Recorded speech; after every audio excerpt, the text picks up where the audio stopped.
Hello and blessing AJ. Many thanks for being a part of Souq podcast today. This is where we talk about a variety of issues ranging from development, business, economy, anything that is worth talking about. It happens here on Souq podcast. Now, if you've noticed over the past few editions, it's been a series dedicated to the ongoing national workshop organized by the Office of the Auditor General for the Federation in conjunction with the Public Accounts Committee of the House of Representatives. It is for CEOs of ministries, departments, and agencies in Nigeria. And the conversation has been about public sector accounting and auditing.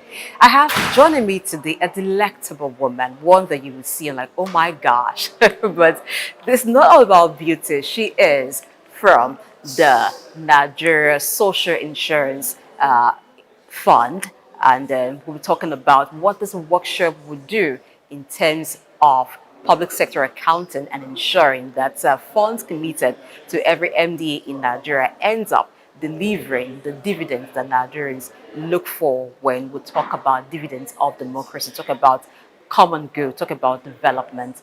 Nice to have you here on Souq Podcast, Mom.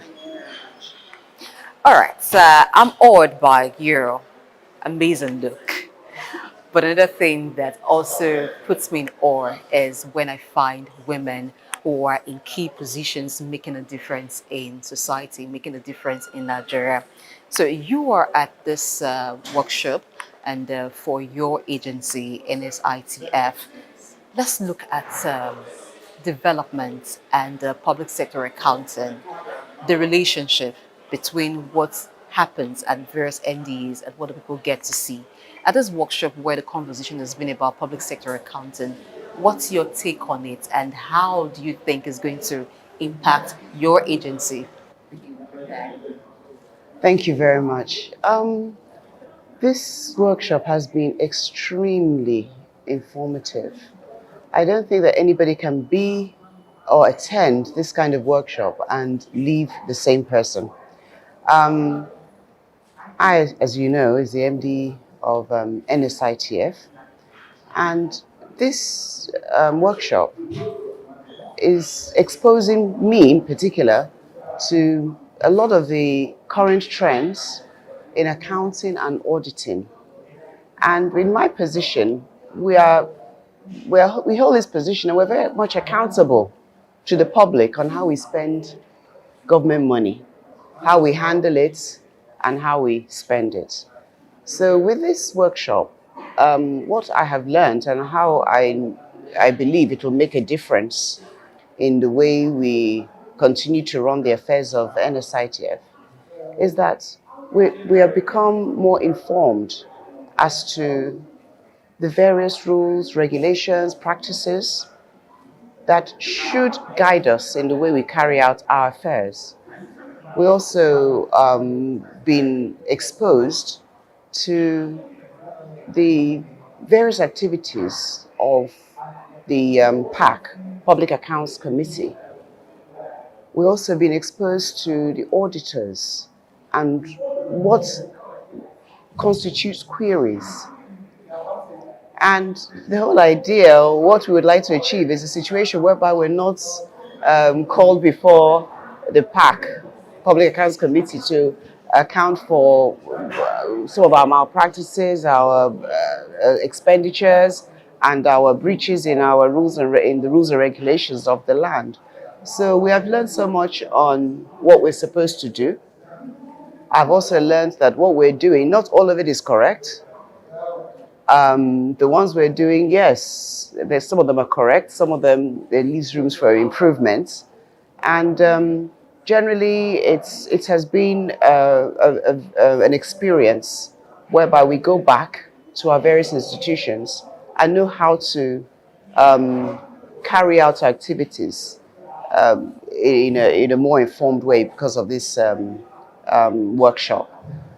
Definitely, it has impacted very positively on me as an individual, and I will go back and I will take it back to those of my staff, the directors in the institution, so that we can know how we can carry out activities in a more transparent and be more accountable to what we do, because these are public funds and we want to make sure that we're seen to be doing the right thing. Yes. I'm going to take it from there, seem to be doing the right thing. And I too have learned from this workshop, because I've been in there with you all, that auditing has gone beyond just the books being balanced. It's now more about value. And in doing the right thing, it's about giving value to the very important things. Now, for your agency, for instance, how would this help, even in budget allocation, to the things that should be done, since it's not just about the expenditure corresponding with the fund allocated? It's not just about the books being balanced, but more now about value. And how would that translate to development for Nigeria? Okay, yes. If I get you correctly, I think, yes, a budget is what we intend to do in a year, but we also have to prioritize um, what we the activities and the projects we carry out of all those budgeted items. And of course, we have to prioritize. We have to make sure that it's based on needs and availability of funds. So definitely we'll go back and it's not just about, oh, this is budgeted for, so we must have to spend it. It's all about prioritizing the needs of the staff and carry out those ones that are highest on the list of priorities. Okay. Could you just tell us a bit about NSITF? Some persons may be wondering, what Okay. agency is that? What do they do? Yes, a lot of people don't know about NSITF. And with this, I'm just relatively new as an MD, but we've gone very far in creating awareness and also creating the publicity, positive publicity, so that the public at large will know exactly what we do. Now, many people don't know. Most people just see NSITF, oh, it's one of those compliance certificates we need to be able to bid. But in actual fact, NSITF, like the name says, social insurance. We're all about social insurance protection, protecting our workers. As staff, as employees, we expect to go to work and come back in the same good condition that we left our homes with. We don't expect to die on the work or at our place of work or in the course of work. We don't expect to get injuries and disabilities. So what we do is that if there is a situation whereby an employee goes to work at the workplace or in the course of work and suffers injury, death, disability, what we do is that we are there to cushion the effects of such an occasion. We're there to cushion the effect. Like, for example, if somebody dies in the place of work and your employer has registered you or your beneficiary, it means that when that person dies, that dependent will be able to claim as much as 90% of what the spouse was earning at the time of death. So it means that the beneficiary is not left destitute. The beneficiary is not left looking for how to make ends meet. We have cases whereby in various organizations, people are still collecting about 1.5 million a month because of the fact that the employer was registered by the employer, and somewhere along the line, the employee died, and because of with various calculations that we do, the dependent was entitled to 90% of that person's salary. So that person is collecting 1.5. Some people are collecting 1.3 million. So our institution is such that we cater for, we provide social protection in cases of injury, death, disability. We make sure that we cushion the hardship that might come about such eventuality. So that's basically in a nutshell. If I sit here and tell you everything, we won't finish today. But we intend to increase our publicity, the output of our publicity, where in the next few months we're going to be putting out adverts, jingles to make people more aware of what we do. We also provide health and safety um, audits to make sure that the workplace is safe, to make sure that the fatalities are reduced. You know, if we are able to educate the various employers on how to keep their workplace safe, it will also reduce the number of claims being made therefore there won't be deaths, there won't be injuries. I'm sure you Yes, understand of what I'm course. You saying. know what they say, prevention is It's better better than than cure. cure. Thank you Yes. so much. So we've been able to do two things here. Talk about the workshop and also enlighten you about different MDAs in Nigeria. I bet a lot of persons didn't know what NSITF does, but now you do know. So just in case you're an employer or you're an employee, you could ask your employer, are you registered with the NSITF? Now, these are some of the agencies that the federal government of Nigeria has created to ensure that the Nigerian worker doesn't just go to work and return earn salary at the end of the month. Other aspects of your life, eventualities are also catered for. Thank you so much for being on the show, ma'am. We've been talking with Maureen Alagwa, who is the MD of NSITF on Souq Podcast. I'll let you continue with your training. It concludes today. Yes, it Wow, it's does. been a wonderful ride. It has been a wonderful experience, a very wonderful experience. And I just hope that most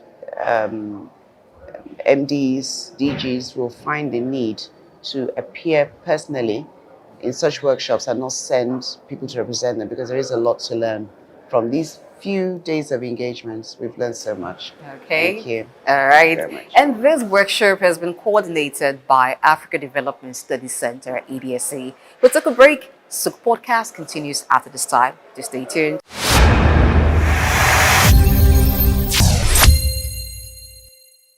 Many thanks for staying tuned to Souq Podcast. We've been on a special series on the national workshop for MCEOs of the various ministries, departments, and agencies in Nigeria, and the conversation has been about public sector accounting and auditing. Yes, I have the honor of hosting on Souq Podcast today. Rep Bamdeli Salamu is Chairman Public Accounts Committee of the House of Reps in Nigeria. Great to have you on Souq Podcast. Thank you very much. My pleasure being here. Thank you. So finally, the workshop, which began some days ago, has come to an end. Let's talk about the aim of the workshop and why the CEOs of the various MDAs was brought together to talk about public sector accounting. Well, like I did say in the presentation I made earlier in the course of the program, for any organization, especially the leadership of the organization, there is always a need to grow with trends. Public accounting, auditing, and issues around public sector financing has gone digital, if I must say. There are quite a lot of things that have changed in the last couple of years. There are a lot of things that are still changing in the way that we do things. And if we do not create a platform where experts can come together with the leadership of organizations, especially in the public sector, we'll find a situation where there will be so much friction between those organizations and the Office of the Auditor General for the Federation, which will eventually result in not only audit queries, but citing before the Public Account Committee of the National Assembly. And we feel that if we are all working together for the same purpose, which is service delivery, we should create a platform where we can all come together and listen to ourselves so that we know those issues that are frequently in contention, and the development in the aspect of public accounting, auditing, and public finance management generally,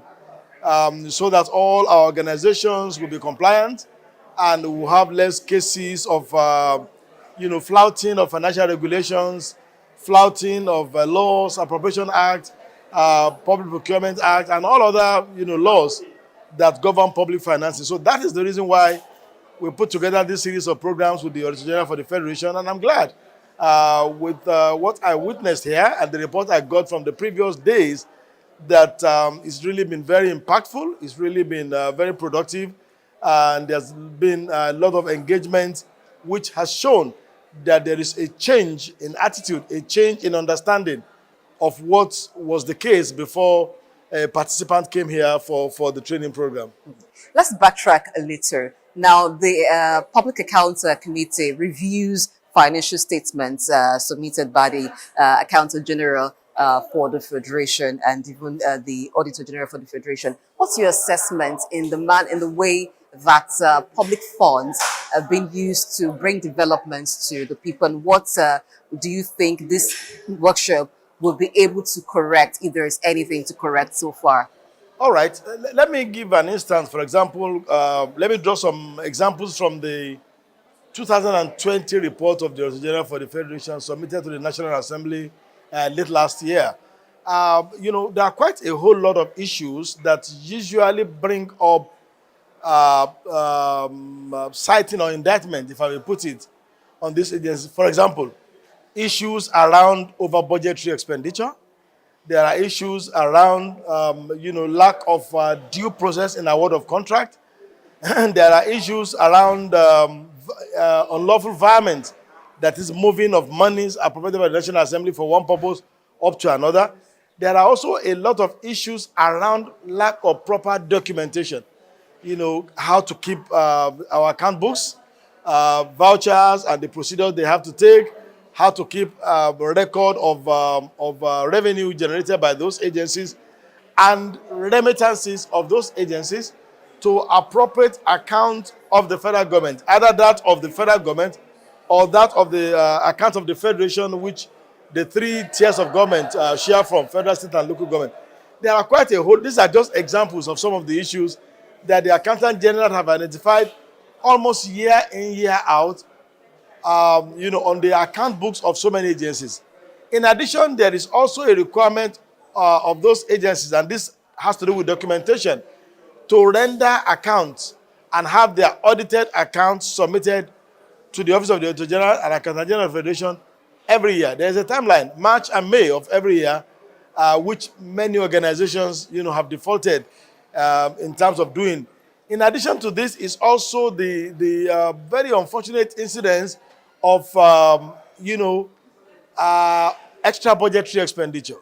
Now, by the provisions of the Nigerian Constitution, every money that will be spent by any ministry, department, or agency must be appropriated by the National Assembly. But you have so many organizations that either spend above what was approved by the National Assembly or spend even money that were not appropriated at all.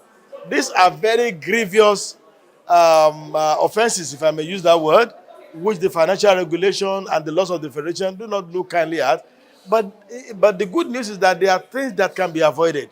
And what the situations that result in this, we have listened to these agencies in a manner that can also improve the processes of appropriation in the National Assembly, and helping us to also do certain things in a faster method, taking into consideration the fact that most of the MDAs have targets to deliver, and if our own process is very slow, it affects theirs, and the public is the one that that eventually bears the brunt. You remember when I was speaking, I also spoke about the digitalization of the processes, the working process of the Public Account Committee, in a manner that makes us do less paperwork, work more efficiently, work more smartly, and work more productively. So these are some of the things which this workshop has really helped us to be able to deepen our understanding on, in terms of having the three-way communication: the Auditor General, the MDAs, and then the Public Account Committee, which sits more like a jury over reports of the Auditor General for the Federation. All right, sitting as juries, that means you have the power to make judgments where a financial statement does not comply with what it's supposed to, the requirement, and you have the power to recommend sanctions.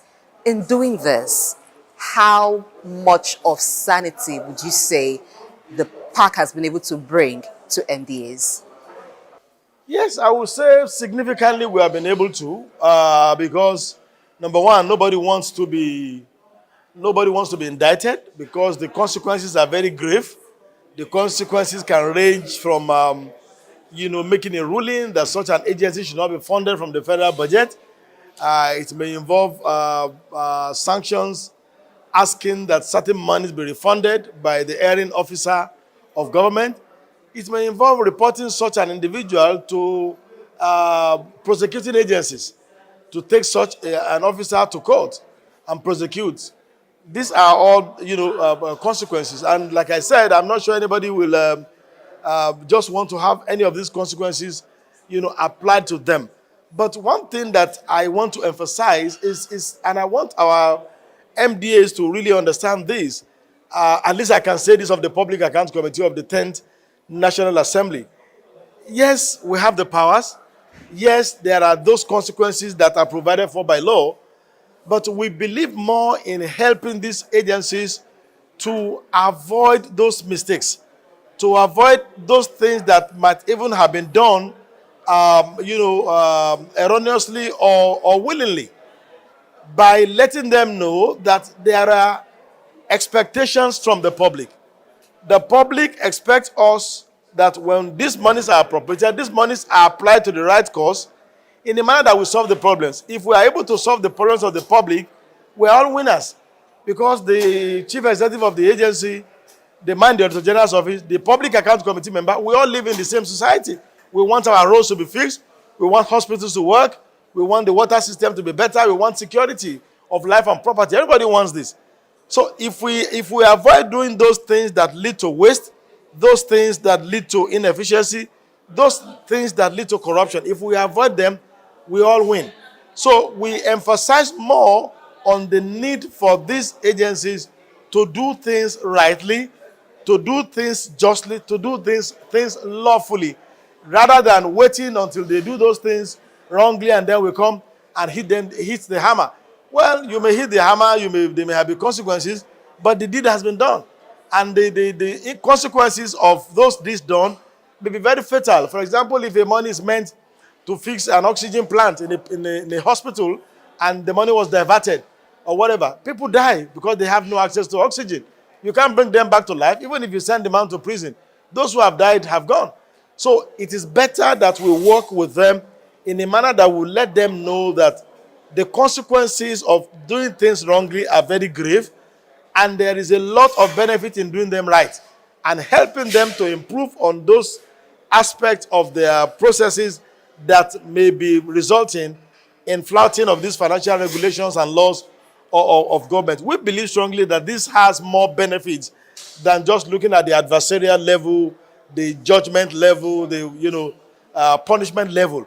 Even though that is still there, and we do wield the big stick when it becomes necessary. Recently, we were doing an investigation on the expenditure for COVID-19, and we discovered that a ministry got a sum of 10 billion naira to establish a vaccine production plant, and they never, established any vaccine production plant, and didn't return the money to the federal government account. These are some of the things that you see, and you just wonder what exactly is happening.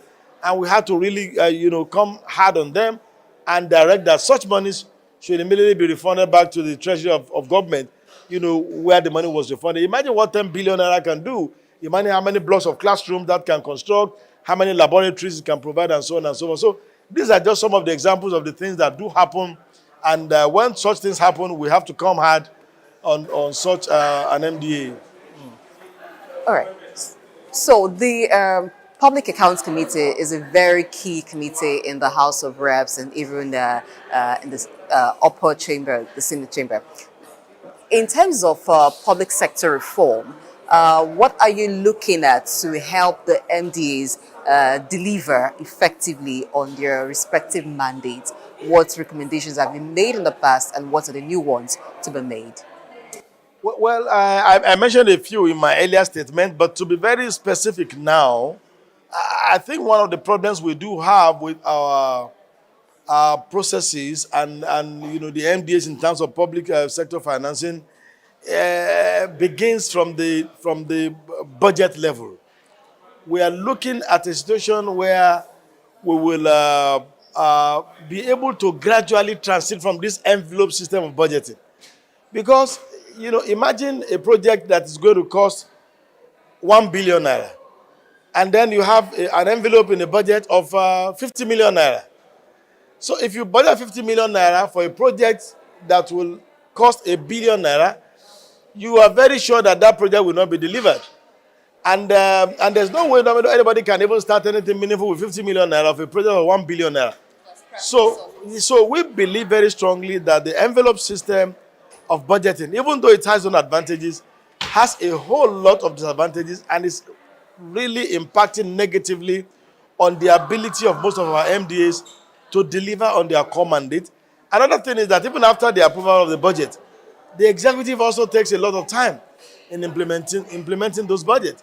So if we say we have gone back to a budget cycle of January to December of every year, and by June and July of a financial cycle, we have not started implementation of a budget. We do not have any capital release as at July of a particular year.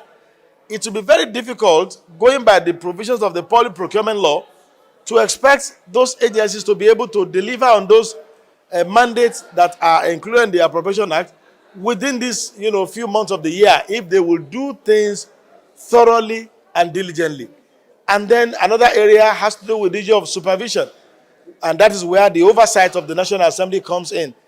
The various committees of the House are taking the issue of oversight more seriously now, so that we don't wait until the deed is done.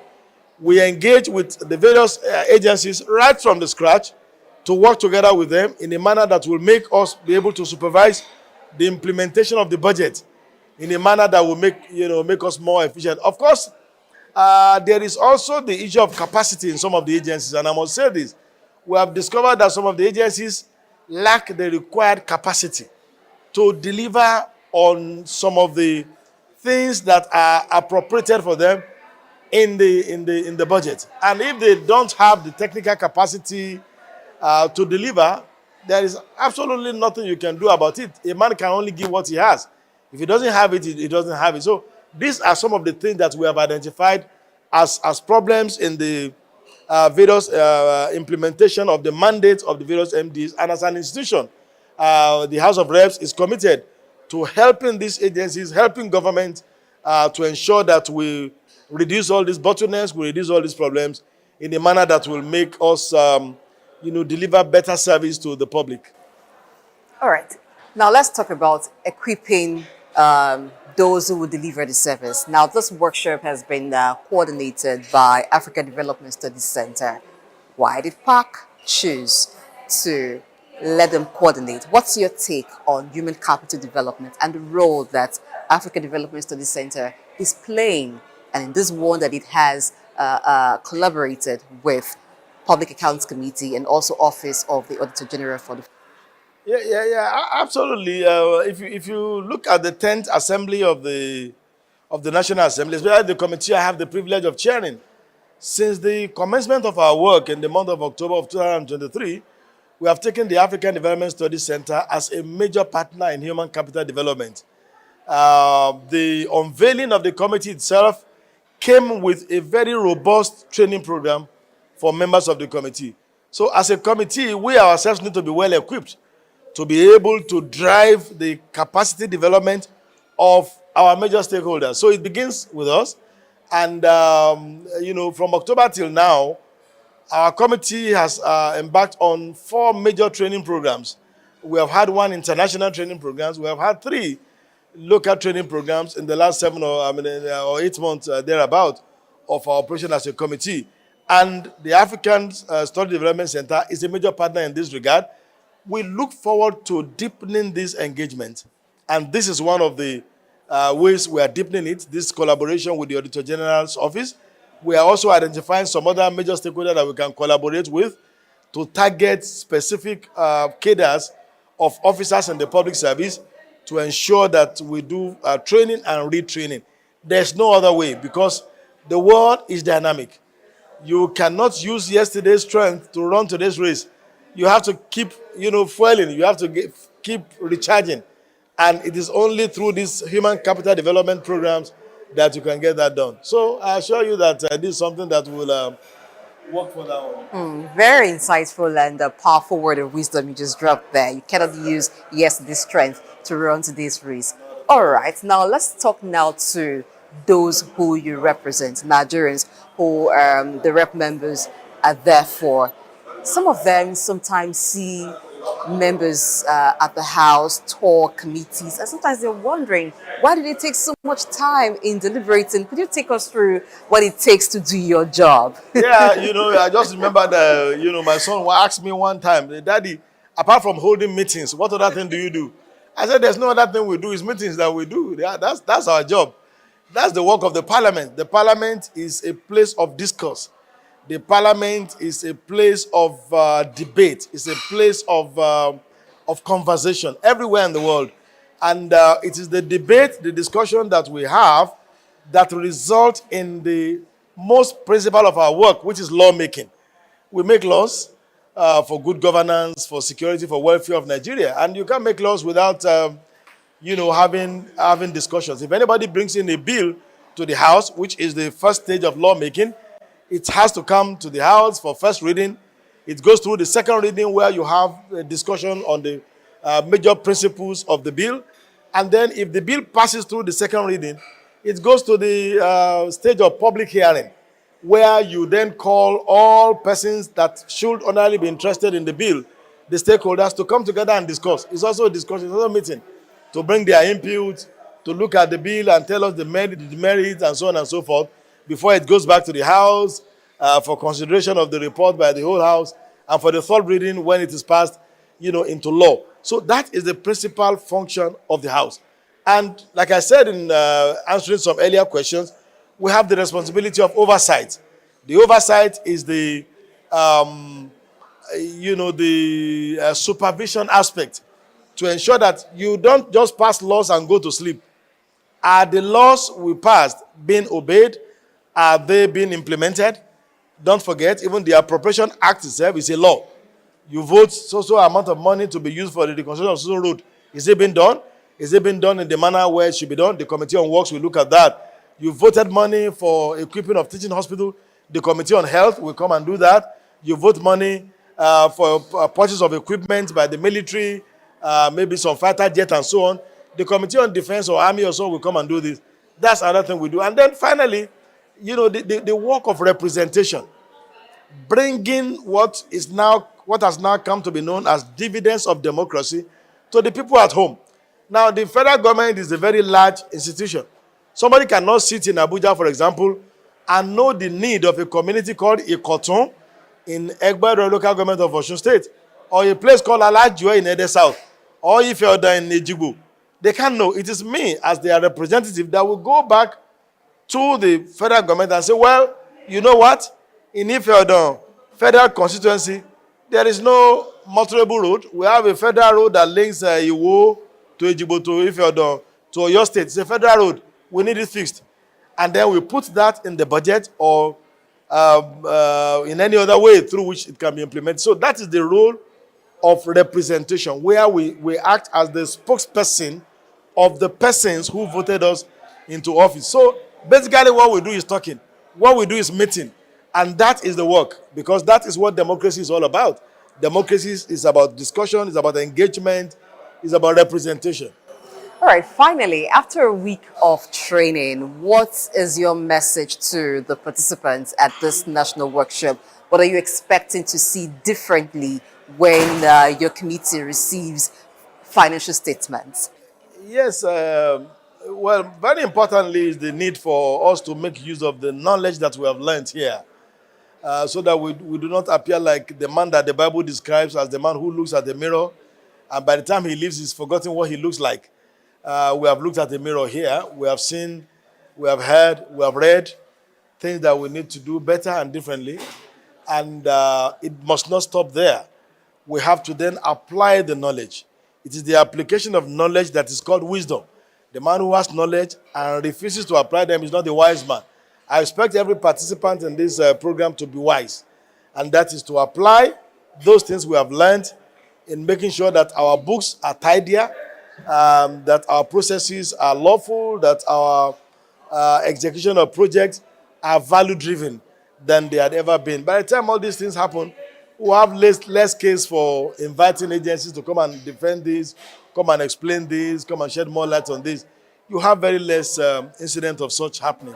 Thank you so much, Rev Bamdeli Salam, Chairman of the Public Accounts Committee of the House of Reps Nigeria, for being with us on Souq Podcast today. We thank you so much that your committee saw it necessary not just to sit and expect that the right thing is done, but to take the step to ensure that those who will do the work know exactly what to do. And we hope Nigeria soon will begin to reap the rewards of this workshop. Thank you very much. It's a pleasure being with you. Thank you.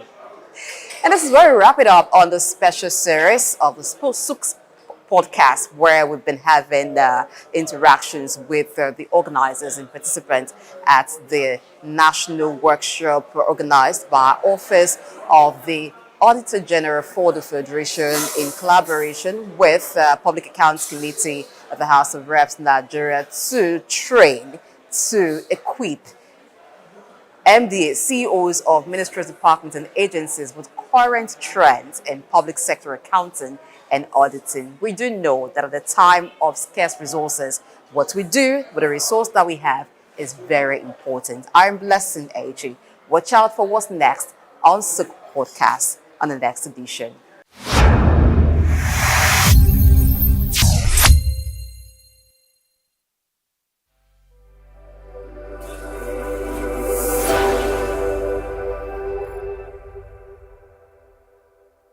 Muhammad Yunus was born on the 28th of June 1940 in the village of Batwa, Chittagong, a British Indian colony which is currently known as Bangladesh.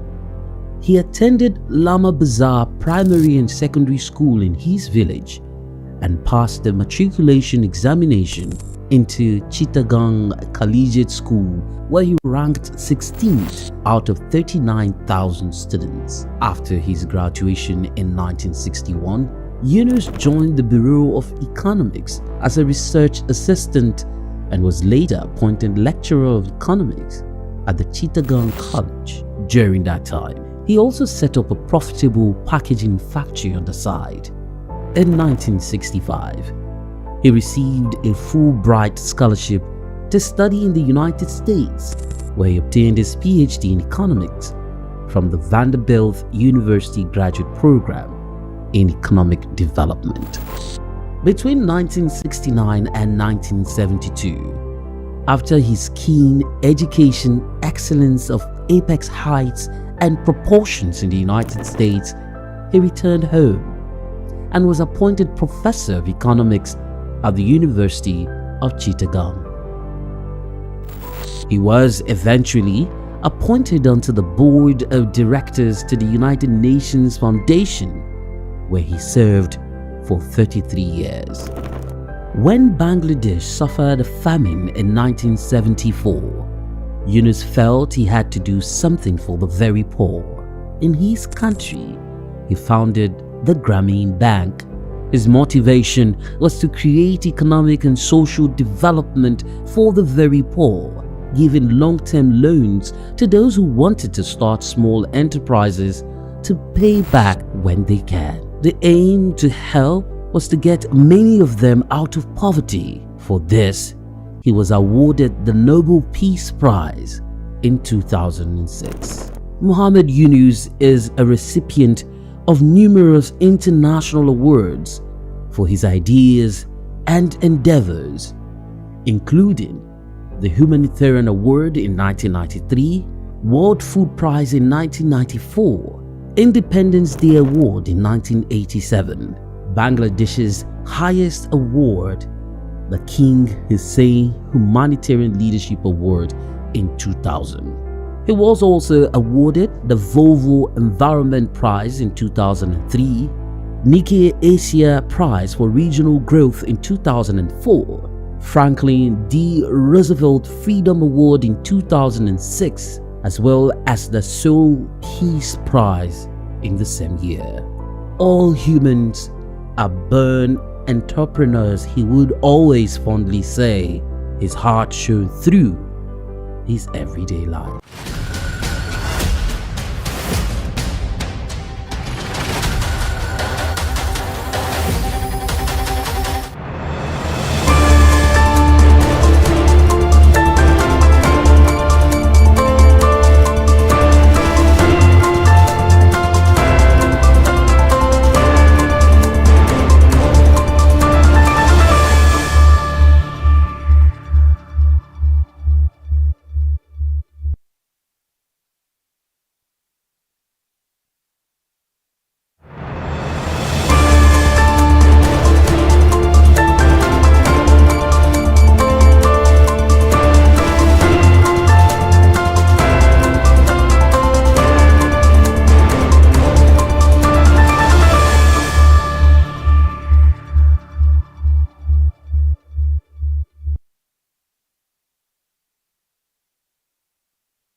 Hello and welcome to the World News, reaching you live from our studios at Souq News Television. I am Oyinpriye Krumale. Economic ties with Kenya. Now we begin in East Africa, where Kenya is set to sign a trade facilitation agreement with Somalia to strengthen cross-border commerce and investment between the two nations. The deal was announced during the Somalia-Kenya Trade Week in Nairobi, attended by Kenya's Cabinet Secretary for Investment, Trade and Industry, Lee Kianjui, and Somalia's Minister of Planning, Investment and Economic Development, Mahmoud Abdirahman Farah. The agreement aims to enhance economic ties, improve market access, and streamline trade operations. Officials emphasize that the partnership will create new business opportunities, particularly in agriculture, manufacturing, and logistics. The trade facilitation deal is expected to ease regulatory barriers, boost exports, and improve cooperation in key economic sectors. Both governments sees this initiative as a crucial step towards regional economic integration and stability.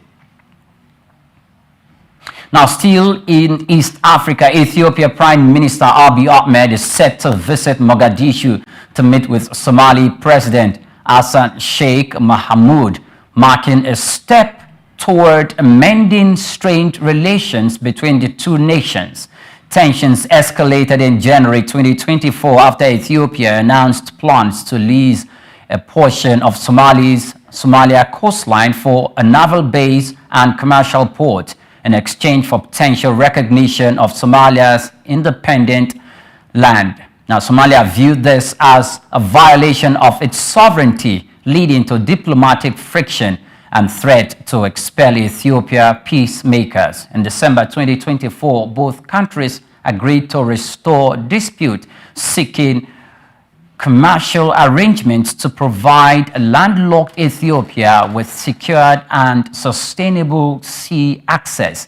Abiy's visit signals effort in strengthening cooperation and ease tensions. The discussions are expected to focus on regional stability and economic partnership, with both nations looking to rebuild trust while addressing Ethiopia's strategic need for maritime access.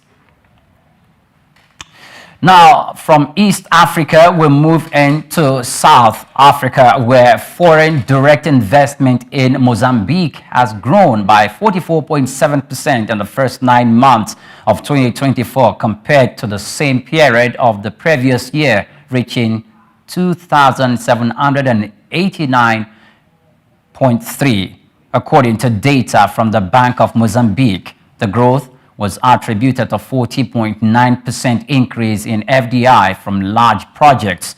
The increase of 39.5% in the inflow of capital from the extractive industry stood out, with a weight of 69.6% of the total FDI carried out in the period under analysis. The data further revealed that about 28% of FDI applied in Mozambique from January to September last year came from South Africa, followed by Mauritius at 26.4% and the Netherlands at 26%.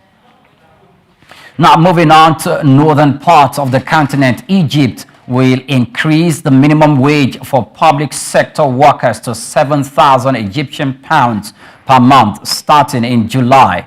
This aligns with the private sector's minimum wage. The wage is part of a broader social protection plan costing up to 85 billion pounds and will begin with the new fiscal year. Additionally, a new fiscal temporary work package will lead up to 40 billion pounds, will run from March to June, boosting support for 10 million vulnerable families throughout the nation and system. Now, despite the previous wage increase, inflation has eroded the real value, with annual urban consumer price inflation reaching 24% in January. Egypt has been struggling with a prolonged economic crisis, foreign currency shortage, and $8 billion IMF loan agreement, which includes commitment to a flexible exchange rate and the economic reforms. Now, away from that, the Economic Community of West African States has reaffirmed its commitment to strengthening national energy data migration. ECOWAS Director of Energy and Mines, Mr. Dabi Bayonibi, stated this at the ongoing ECOWAS Energy Information System in Lagos, launched in March 2023 in Bissau, Guinea-Bissau. The ECOWAS EIS was designed to ensure a reliable framework for energy data collection and dissemination. The platform addresses a long-standing challenge of limited access to comprehensive energy information.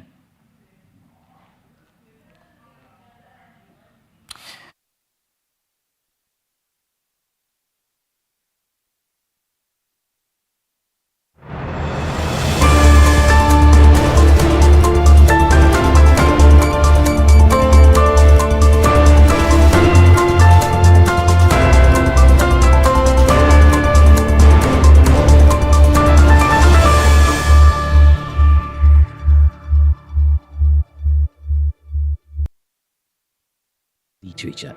Chinua Achebe was born on the 16th of November 1930 in Ogidi, now Anambra State, eastern Nigeria. He was born to Isaiah Okafor Achebe, a teacher and an evangelist, and Janet Anenichi Iluegunam, a vegetable farmer. Achebe has reshaped the global understanding of African identity through the power of storytelling. Raised during the twilight of colonial rule, Achebe's education was steeped in both Igbo tradition and the Western values of post-colonial Christianity.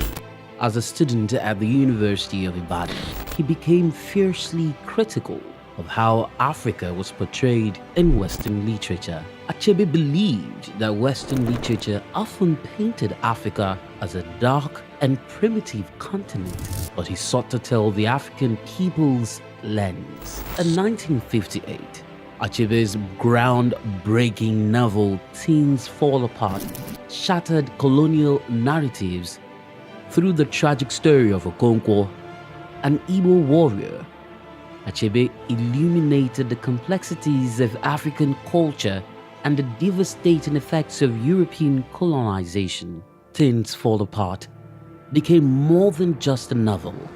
It became a symbol of African resistance against the oppressive narratives of colonialism. Achebe was not just a writer. He was a passionate advocate for African self-determination, and his political activism made him a critical voice in the post-colonial era. Even after a life marked by personal and political struggles, including a car accident that left him partially paralyzed, Achebe continued to inspire. He taught at Bard College and later Brown University, where his influence reached new generations of writers and thinkers. He was married to Christiana Chinwe Okoli, and they had 4 children. Sadly, he died in March 2013 at the age of 82. Chinua Achebe's legacy endures in his novels, his essays, and in the countless voices of African writers who follow in his footsteps. He gave us a voice, a story, and a vision of Africa that is ours to share.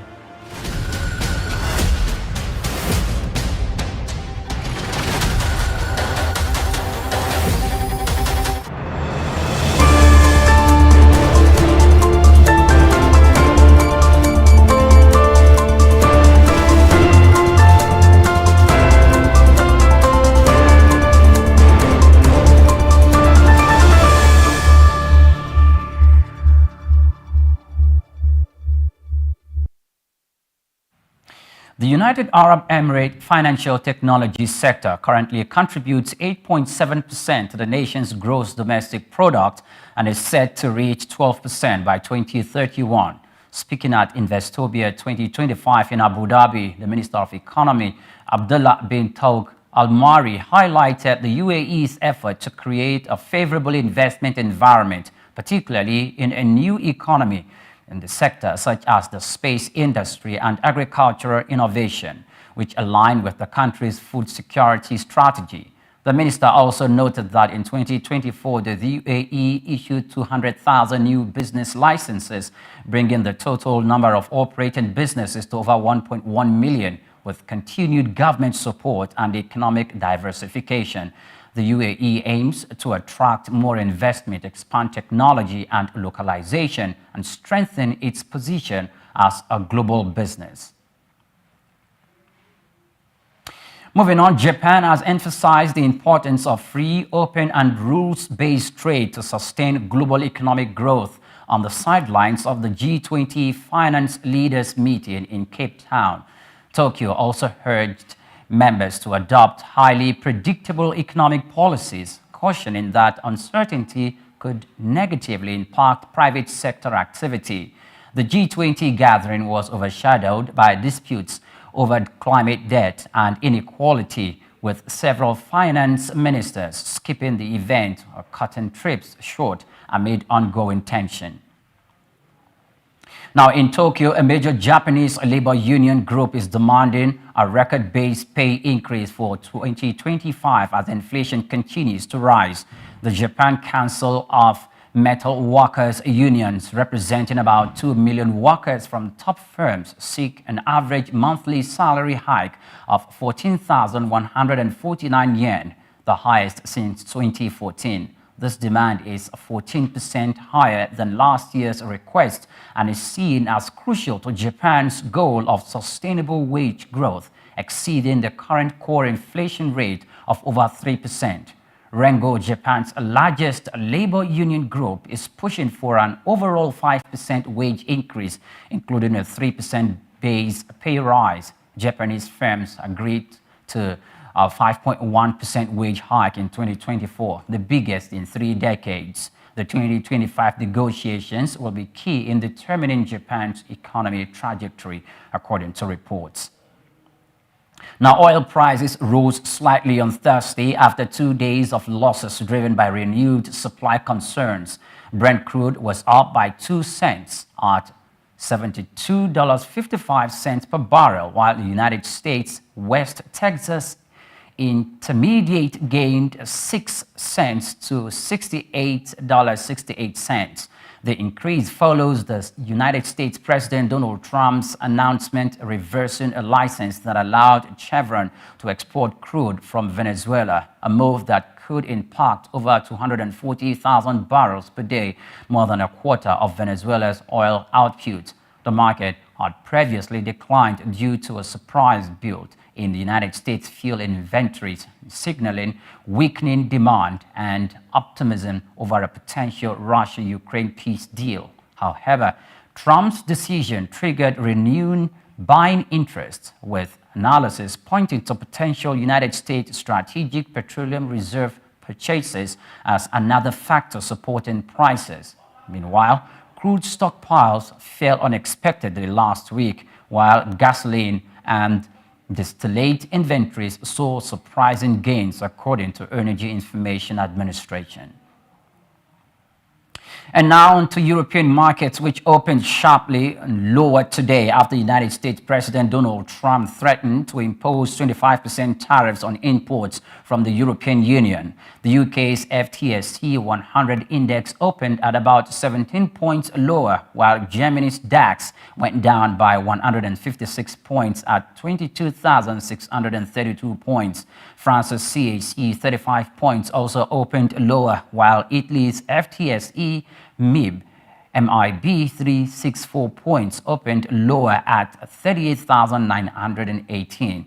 At its first cabinet meeting yesterday, United States President Donald Trump's first cabinet said duties against Canada and Mexico would take effect on April 2nd, and its trade war will include a 25% tariff on goods from the European Union. You're still watching the world news on Souq News Television. We'll bring you more stories after this break. Do stay with us.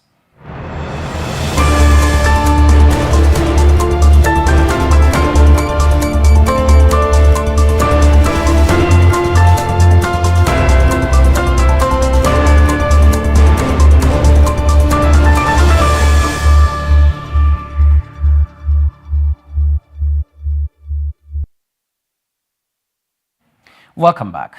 Now, China is expected to acknowledge a significant softening in domestic demand next week as the government reveals highly anticipated details of fiscal stimulus aimed at shoring up growth in the face of heightened United States trade tensions. The country's annual parliamentary gathering, known as the Two Sessions, starts on Tuesday, March the 4th, with the Chinese People's Political Consultative Conference, followed by the meeting of its legislature. The National People's Congress, according to the Asia Society Policy Institute, Beijing, is expected to revise down its annual consumer price inflation target of about around 2% from 3%, which is the lowest in more than 2 decades, marking an implicit recognition of modest domestic demand. The new inflation goal would act more as a ceiling than a target to be realized. Now, staying in China, securities regulator has imposed stricter controls on small domestic companies listing on the United States stock exchanges due to concerns over price manipulation and investor losses. According to the Financial Times, the China Securities Regulatory Commission aims to curb the listing of firms with weak fundamentals and small market capitalizations, which have been exploited for stock price rigging. This move comes as part of broader effort to maintain market stability and protect investors. The regulatory crackdown follows instances where Chinese firms were used as vehicles for artificial price inflation, leading to financial losses for the United States investors.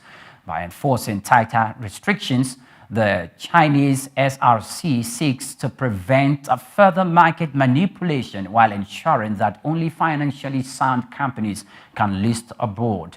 This development could impact Chinese companies' access to the United States capital market and reshaping cross-border investment strategies, according to reports.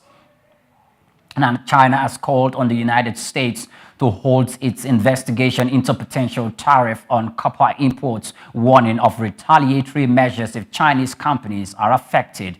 The probe, initiated under Section 232 of the Trade Expansion Act of 1962, aims to boost U.S. copper production for critical industries such as electric vehicles, military hardware, and the power grid. China's Commerce Ministry spokesman, the Yadong, dismisses United States claims of unfair subsidies and excess capacity, arguing that the move would disrupt the global supply chain and undermine trade rules. Meanwhile, Beijing has vowed to take countermeasures if Washington proceeds with the tariff, but has not specified any action yet. President Donald Trump previously used the same law to impose 25% tariffs on steel and aluminum, a move that sparked global trade tensions. As the investigation unfolds, the potential tariffs could have far-reaching effects on international copper markets and the United States-China trade retaliation. Now, investors are predicting the sharpest United States-European inflation divergence since 2022, driven by strong United States growth, tariff threats, and failing European energy prices linked to a potential Ukraine peace deal.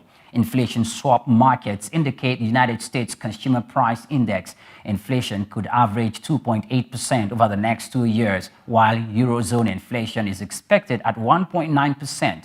Despite the gap, the United States Treasury yields have fallen due to weaker economic data, while European markets brace for potential increased defense spending. Analysts suggest that President Trump's proposed tariff could push United States prices high while slowing European growth. Additionally, the U.S. economy has expanded by 12% since the pandemic, compared to just 5% for the Eurozone. Meanwhile, the changing inflation landscape is also affecting bond markets, with investors adjusting expectations for Federal Reserve and European Central Bank rate cuts. The U.S. Securities and Exchange Commission has informed unionized employees to return to the office by April 14, 2025, unless exempted. The decision aligns with President Donald Trump's directive to end remote and hybrid work arrangements across the federal workforce. SEC Chief Operating Officer Ken Johnson stated this in office, while he said it will be better support the agency's mission. Now, Oyanda Rotem, a South Korean railway manufacturer, will supply double-decker trains to Morocco's National Railway Office as the country prepares to co-host the 2030 FIFA World Cup. The $1.5 billion contract aimed to modernize Morocco's rail network with the new trains designed to reach speeds of 160 kilometers per hour, connecting Casablanca to key regions. Some train components will be manufactured locally to support domestic industry. Oyanda Rotem is also seeking a long-term maintenance contract. Morocco plans to invest $9.5 billion in rail expansion over the next 5 years, including $5.3 billion for a high-speed rail project and $2.9 billion for 150 new trains. These developments reflect the country's commitment to infrastructure growth ahead of the global tournament. And with that, it's a wrap on the world news on the hour. Many thanks for watching. Do well to follow us on all our social media platforms. I'm Oyin Krumale. Good afternoon.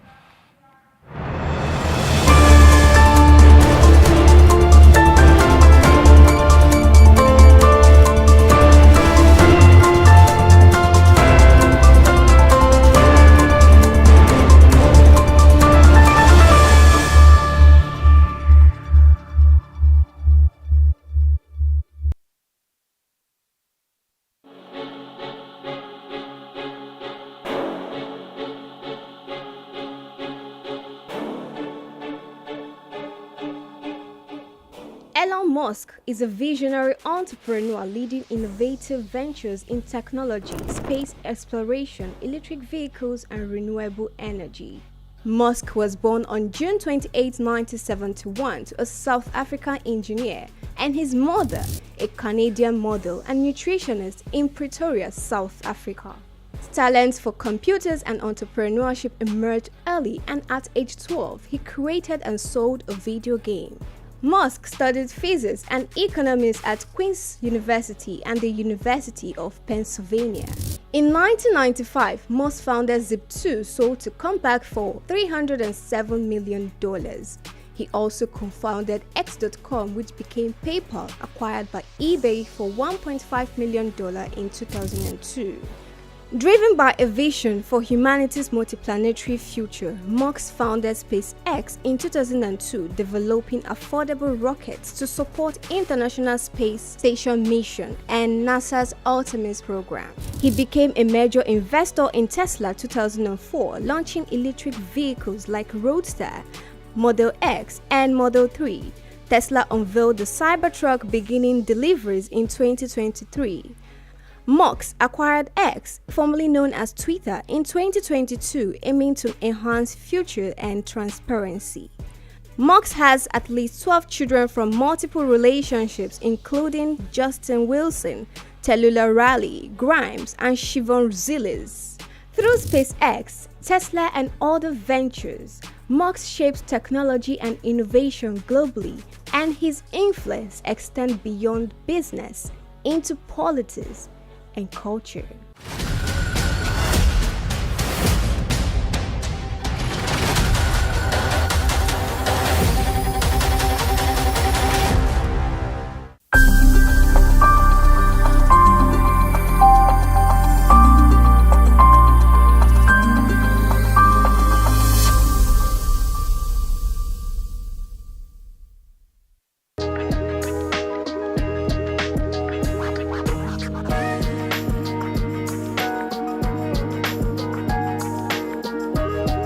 Well, I would say now he's gotten the job. If this question had come before now, I would be able to say that I do not think we need him. But he's there now, so all we need to do is see what best he can do or what best we can do to support him to succeed. Now, going by his previous records, going by all that he's achieved in sports, ordinarily, one wouldn't have said he's the best for the Super Eagles at this time. But here we are. Decision makers have made their decisions. They've taken the decisions. We can only talk, but they already have their way. Well, I think his assessment will start when he starts playing games. He's not had any game with Nigeria, so we can't assess him. But going by his previous records, I don't think he would have been the best for Nigeria at this time. Not against other homegrown indigenous coaches who have had better records within and outside Nigeria. On a scale of 1 to 10, I don't think Shele will fit in at any point. But of course, having him been appointed, all we need to do is give support and see the best that we can get from him, being Nigerians. And of course, at all times, irrespective of whatever decisions are taken, we want Nigeria to excel. Because in Nigeria's excellence, we are proud. In Nigeria's excellence, those of us that are in the media and sporting media, to be precise, we can do business. If Nigeria is not winning, the biggest brand for Nigeria is the Super Eagles, sports-wise. So if Nigeria is not winning, if Nigeria is not making waves, then we don't have business to do. So it's in our interest that he succeeds. So to that extent, I would say yes. But looking at his appointment, I think it's just a part of the over-politicization of the sporting industry, power show by the immediate past president of the Football Federation, Melvin Pinnick Amaju. Having failed in his 2 terms, continues to transverse the terrain to show he still has power. And of course, he brought Shele. And of course, the Gusau, the incumbent president of the Football Federation, has to listen to his master. So his master's voice, that's what we're experiencing.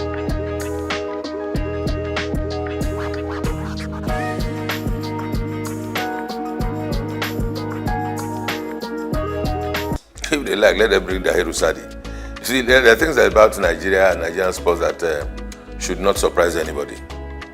Politics are played everywhere, and balancing of acts are played everywhere. Federal character everywhere, and the federal character thing is just all very pretentious things they do. Yeah, it's not for the interest of Nigeria. Just to show that, okay, we've taken somebody from the south, or we've taken one from the west, or we are now taking from the north.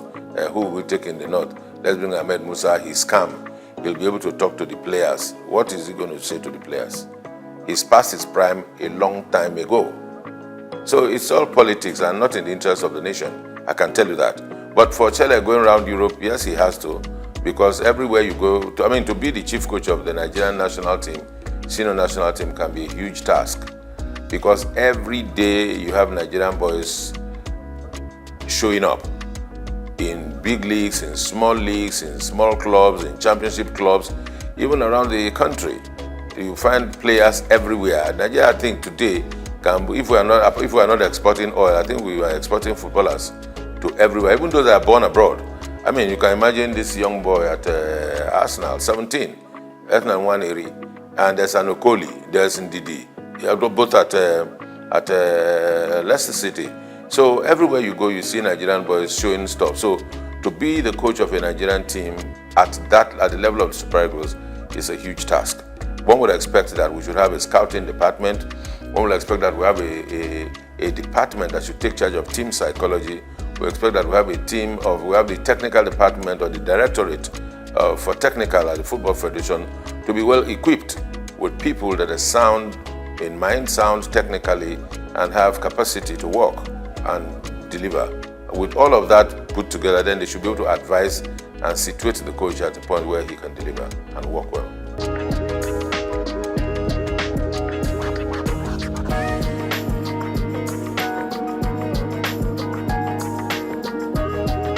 Well, you see, I said yes, because I've been one of those that have always been clamoring that there's need to have a National Sports Commission. Now, having a National Sports Commission that is populated or that is headed by politicians, it's neither here nor there. It may not take us anywhere. We need to separate our sport. Yes, sports you cannot do away with politics at some level. But in terms of the administration, in terms of the management, in terms of the execution, there's need to be able to separate sports and politics. In the days where we held sway in sports, where the National Sports Commission functioned effectively, all of those that occupied the position as Director General, as directors in the then National Sports Commission, were professionals. If you recall from the days of Abraham Odia, Awotro Eleya, and of course Isaac Akioye, that laid the structure and foundation for a proper National Sports Commission just after the All Africa Games, was a thoroughbred professional from the University of Ife. And there are other such professionals all around this country. And you need to ask, if we are not able to seek and give these people jobs and give them tasks to deliver, we always will go look for political loyalists to put in positions so that they answer to us. Politics is just, to me these days, it's more like a window for public relations for political parties and individuals that are into politics to express themselves, or maybe also at the same time also reward loyalists. That's what we find. So in terms of the technicalities on administration and management of sports, in its true sense, we're still very far from it.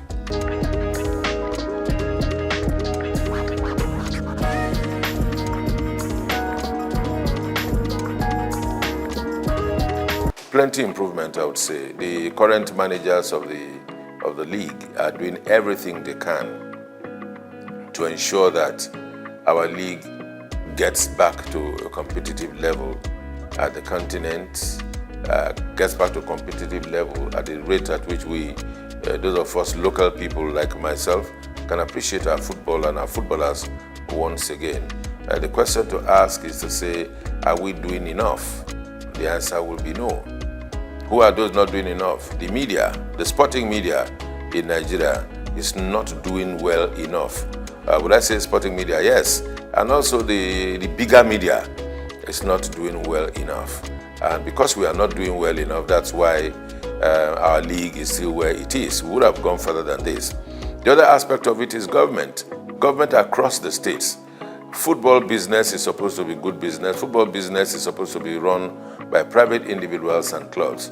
There's nothing wrong to say that the people of a particular state cannot run a football club in conjunction with other private individuals who will be stakeholders and are interested in the promotion of sport and football in the sense that we're talking about it now. But what we have is that we have state governments owning football teams, and those that are administering the football teams are SA this, SA that have been appointed as a reward, that have been appointed because they are loyal, that have been appointed because they can talk a little bit about foreign leagues. Somebody can talk about the league, talk about the La Liga and the EPL, and that qualifies him to be SA in charge of sports in some states of the federation. And these are the bunch of persons or the group of persons who are running our football around the country. So who runs the clubs, the texture of the clubs, what names the clubs are bearing, what history behind the clubs, and those are the things that tells you that the states are not doing enough, the Football Federation not doing enough, but I think largely the media, check out our sports programs. All you find are talking heads talking about who scored the best goal in the world, who scored the best goal in Europe, who scored the best goal in England and all that. That's what we find.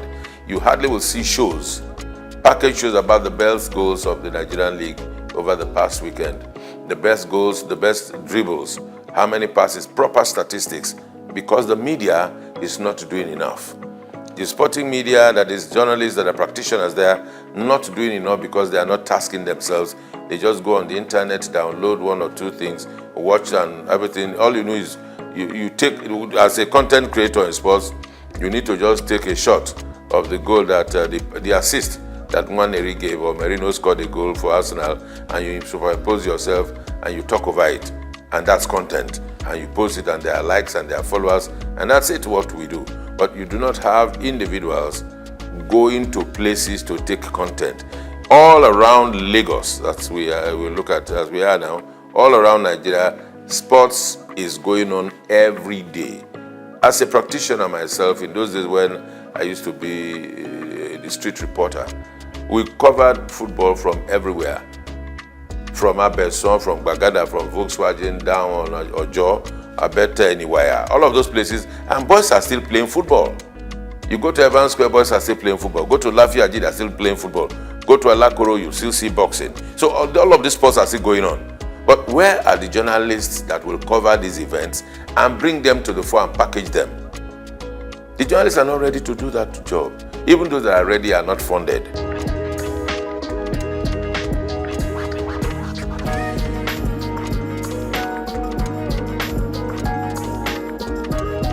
Even those that work are not paid salaries. So everybody is just finding the easy way out, cutting corners and doing their best. Now for our league and our sports to grow, there has to be heavy investment in the media.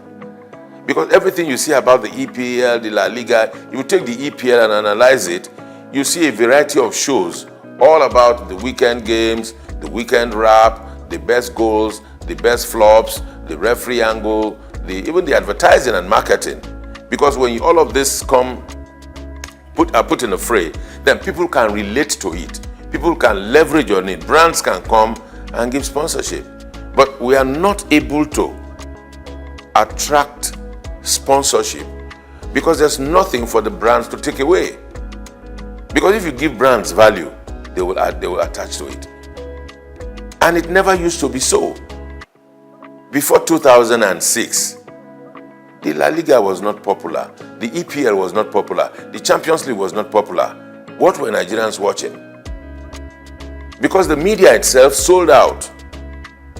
By investing, Nigerian media organizations came together, put money together, and went to buy rights of the EPL and started broadcasting it on Nigerian television for the consumption of Nigerians, so they can make cheap money from telcos and from the brewing industry. They made more money for themselves. I mean, the media houses, rather than invest in the local league. Then they will tell who will watch Nigerian league. I mean, those are the questions they asked at the time. Some of us that that were able to find courage, we found courage and we asked them, why would we be doing this? But of course, we were not many enough for our voices to be heard. And that's why we're here. We are where we are. So it's not far when we lost it. Can we redeem ourselves? Yes, we can, if we want to. But it will take a whole lot of courage. It will take a whole lot of work. It will take a whole lot of commitment. God help us.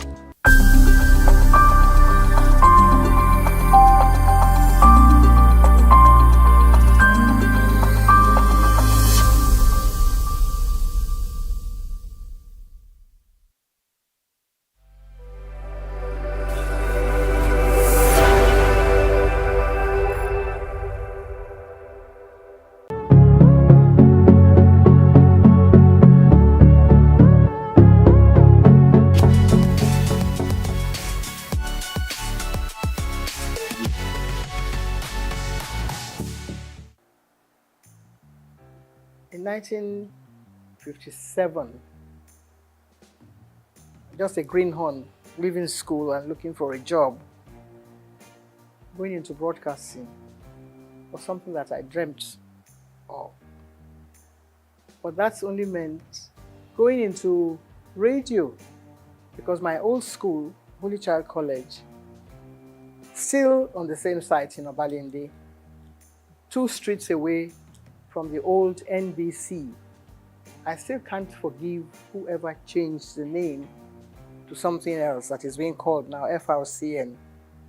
Because if the BBC remains BBC 100 years after the founding fathers, dreamt of starting television, radio from, all the war years, learning a bit from America. It all started from America. Because we were taught about all this. Every time they took us from school to take part in, school's debates on radio, we just walked across. It's all in Obalende and Ikoyi, Balende/Ikoyi. So I dreamt of doing something along the line. And then one of my teachers left us high and dry. He went to be a newsreader on radio. Marie Tabio, who later became Mrs. Irikefe. Then we had people like Tung Adedoyin and Souq. We used to listen to them on radio on the old, you wouldn't know anything about that now, the rediffusion. It was just, a little box in your home, and everybody looked forward to either listening to the 7 o'clock news in the morning or 6 o'clock or 7 in the evening. So that was all really all I had to do with broadcasting. And who was going to take me there was another matter altogether. Who would take you, little 16, 17-year-old girl, into broadcasting? But one had been bitten by the bug then. So, and only God knows where whatever dream you had was going to lead to.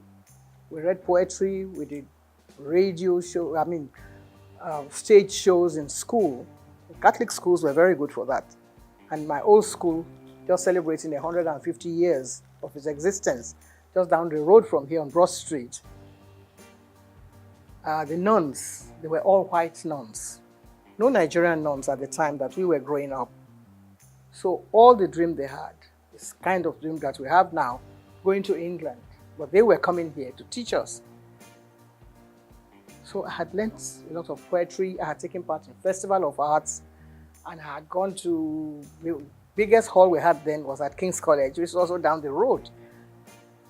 Means of transportation was your SS foot. No BRT, no bicycles or whatever. So we did it all just walking around and learning from our teachers. And of course, our mentors were the nuns, like I said. So in my wildest dream, there was no way that I was thinking of going into anything like broadcasting. That is going back to answer your question, but they had a lot of plans for the girl child, and not along the religious lines now, but actually they came to actually engender this whole idea of pushing the girl child forward.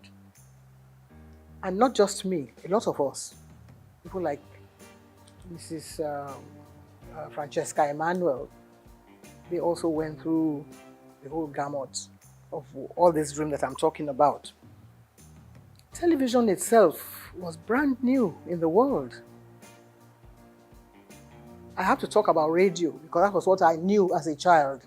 But television, when it started, we didn't even know. Maybe in America, and then it went to Australia, and then to France. No. France came after Nigeria. You wouldn't believe that, would you? That we were number 6. America, Britain, Germany, Australia, one other country, and coming now home to Nigeria, where you cannot help but give a lot of credit to the dreams of people like the late Chief Obafemi Awolowo and one of his ministers then, Chief Anthony Enahoro. So that's how I believe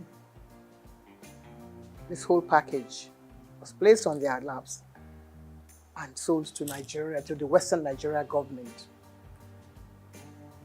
On the radar were lots of other people like me who had dreams about becoming Miss Nigeria. So maybe that will now give you a little background about how I took part in the Miss Nigeria pageant, Western Nigeria, and I became Miss Western Nigeria.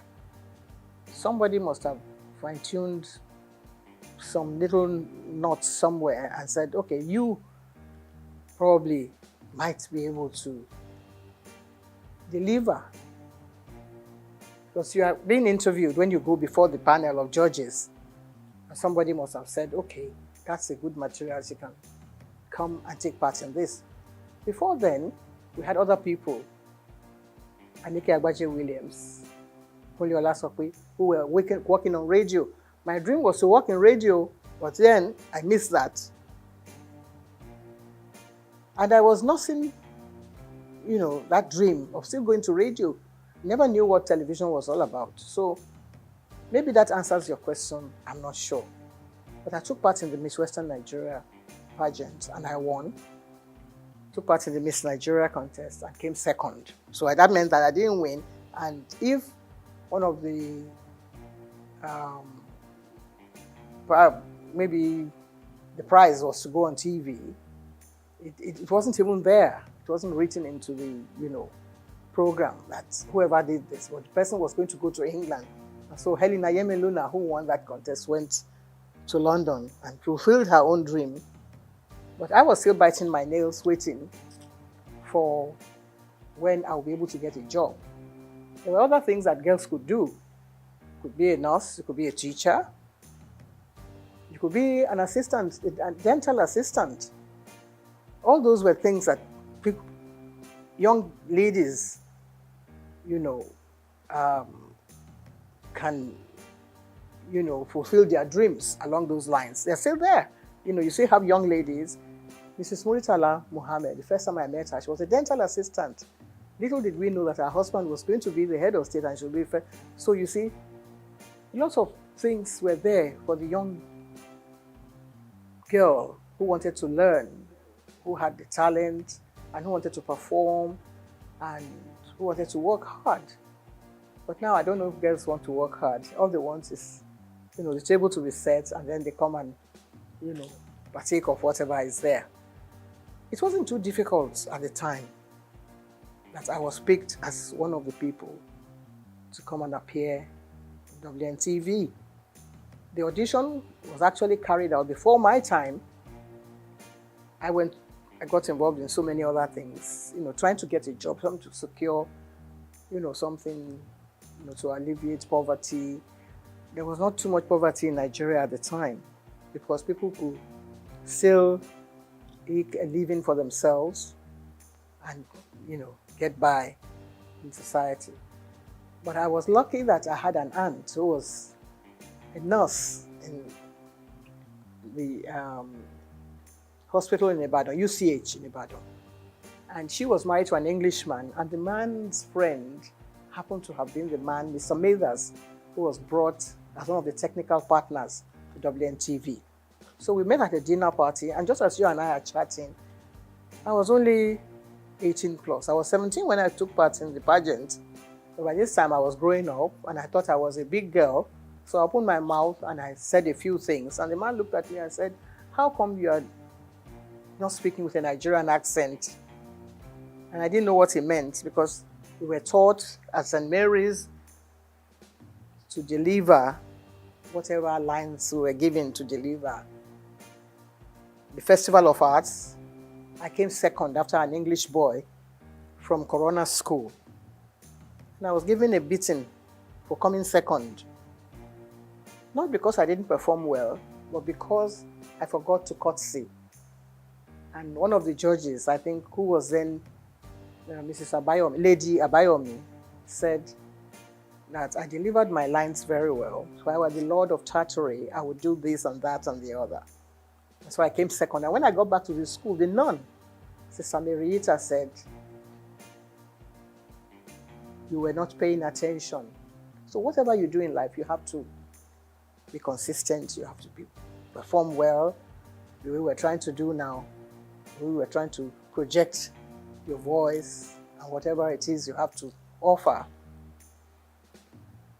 with a lot of humility, not trying to show off or to project your own image, or whatever message you have to deliver, you have to make sure that it is well delivered. The following year, St. Mary's Convent School, which is my old school, which is 150 years old in existence, went to the same King's College Hall, and we beat a lot of secondary schools. We came first. Pied Piper of Hamelin. Have you ever heard of that poet? Pied Piper of Hamelin was about someone who wanted to get rid of all the rats in Europe. And all he did was to play the pipe. So that is what we were more or less doing. That's what you and I are being a Pied Piper, trying to get off all the ills in society. That's the main job of a broadcaster. There's so many things happening in the country, and it's only TV and radio that binds the country together. If the country falls apart tomorrow, you will rely on someone from radio or from television to make the announcement, to introduce the head of state who has just won the election, or the one who has just taken over. It's a huge responsibility. At that age, at 19, we had to introduce people like Chief Obafemi Awolowo on TV. We had to introduce people like Akintola, Oladoke Akintola, as the premier. And when everything broke down and it all went into smithereens, they brought in Chief Majekodumi as the administrator of the Western region. All this happening before our eyes. There were no other stations in the country except WNTV. And we were there, so we learned quite a lot. In fact, I believe that the whole country revolves around broadcasting. And if you are part of that organization, how would you feel at my age, at 80-something? As young people, perhaps you don't know all this history that I'm telling you about. It's a long, long story. But when you sit down, you have to put it all into perspective. You see that, well, some people are actually meant to be in different positions. Some people are meant to be doctors. Some people are meant to be nurses. But those of us that are in broadcasting, it's a huge responsibility. It's a passion. Something. Sometimes you don't even know how you got there in the first place. Or somebody may have discovered you. It's like being in Hollywood in those days. Someone has to develop. So you have the talent, the latent talent, and then somebody will discover you. So that's how I was discovered by Mr. Mathers at a dinner. I was put in that place because I had won the Miss Western Nigeria contest. If I hadn't done that, I probably would be somewhere in the kitchen washing plates, washing all the dishes. So there you are, if that answers your question.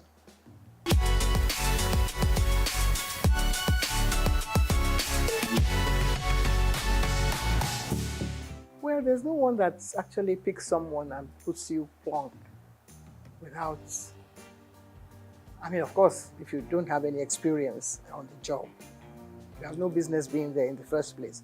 But if I had taken part in Five of Hamelin towns in Brunswick, I was only 13. By famous Hanover City, I was speaking like an English person. When I was only a Nigerian, little girl, being nurtured, by my mother, who was a seamstress, how would you ever get there?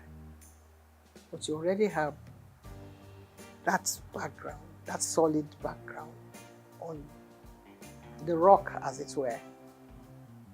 So, by the time I was ready to go on TV, I had learned from all the other, people that I mentioned their names earlier, like Anike Agbaje Williams. And I wouldn't say it was easy, because you always have that, butterfly fluttering in front of the camera or wherever.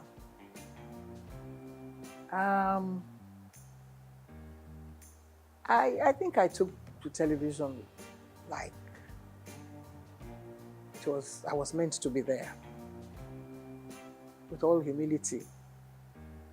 If I had been groomed by all these nuns that I have mentioned their names, they came to Nigeria to serve the people. They were not earning salaries, To become a nun, you have to take the oath of obedience, chastity, poverty, and all that. So you're not earning a salary. But whoever is there now is thinking of how much money he's going to get from whatever take comes from here, there, and yonder. So they taught us well. And nobody said you're going to go and appear on TV or you're going to be on radio. But just do what you're meant to do properly, with a lot of sense of responsibility and diligence. And that stands at the back of your mind.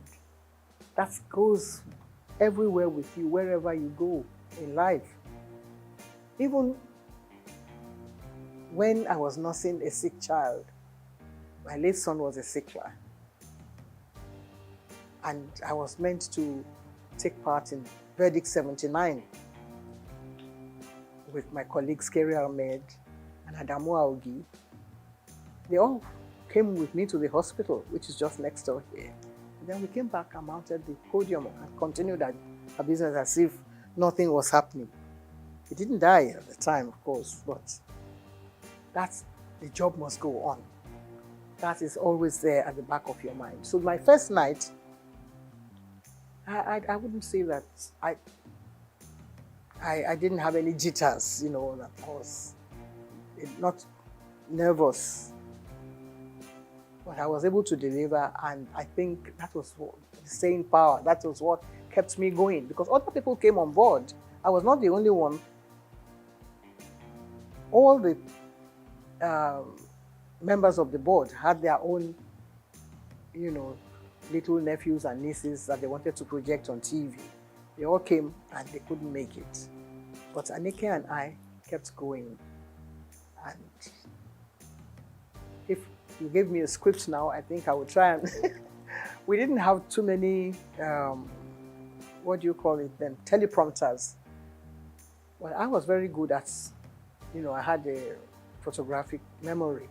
So I was able to get hold of the script, and in less than 60 seconds, I'll be able to deliver it straight to the camera. That was one of the assets that I had also, which was God's gift. It's not by own might or whatever you think you have. You have the talent, of course, but also there has to be some other little bits of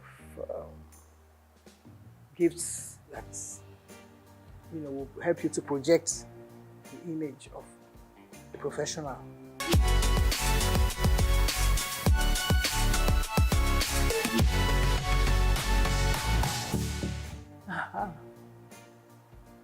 A lot of controversy. There is hardly any TV, radio, movie personality that can scale through that without any, because people are watching, people are trying to find their own little, bits of criticism here, there, and yonder. You can't be a goodie, two shoots without,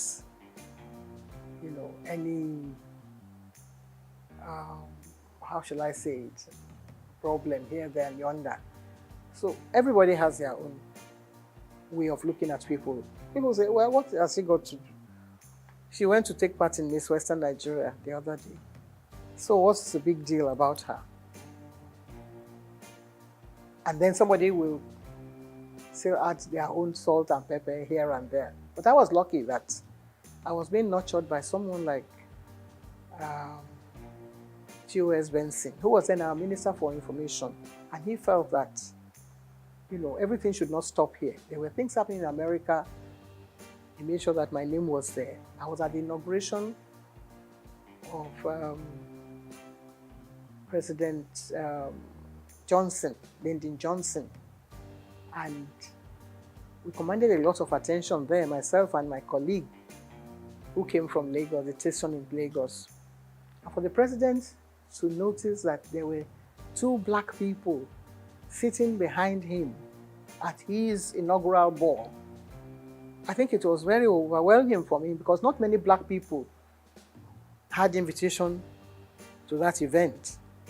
But Charity Adadevo and I were there, and he stood up and shook our hands where we were sitting behind, 3 rows behind the president. Then Kennedy had died, and we were still nothing, we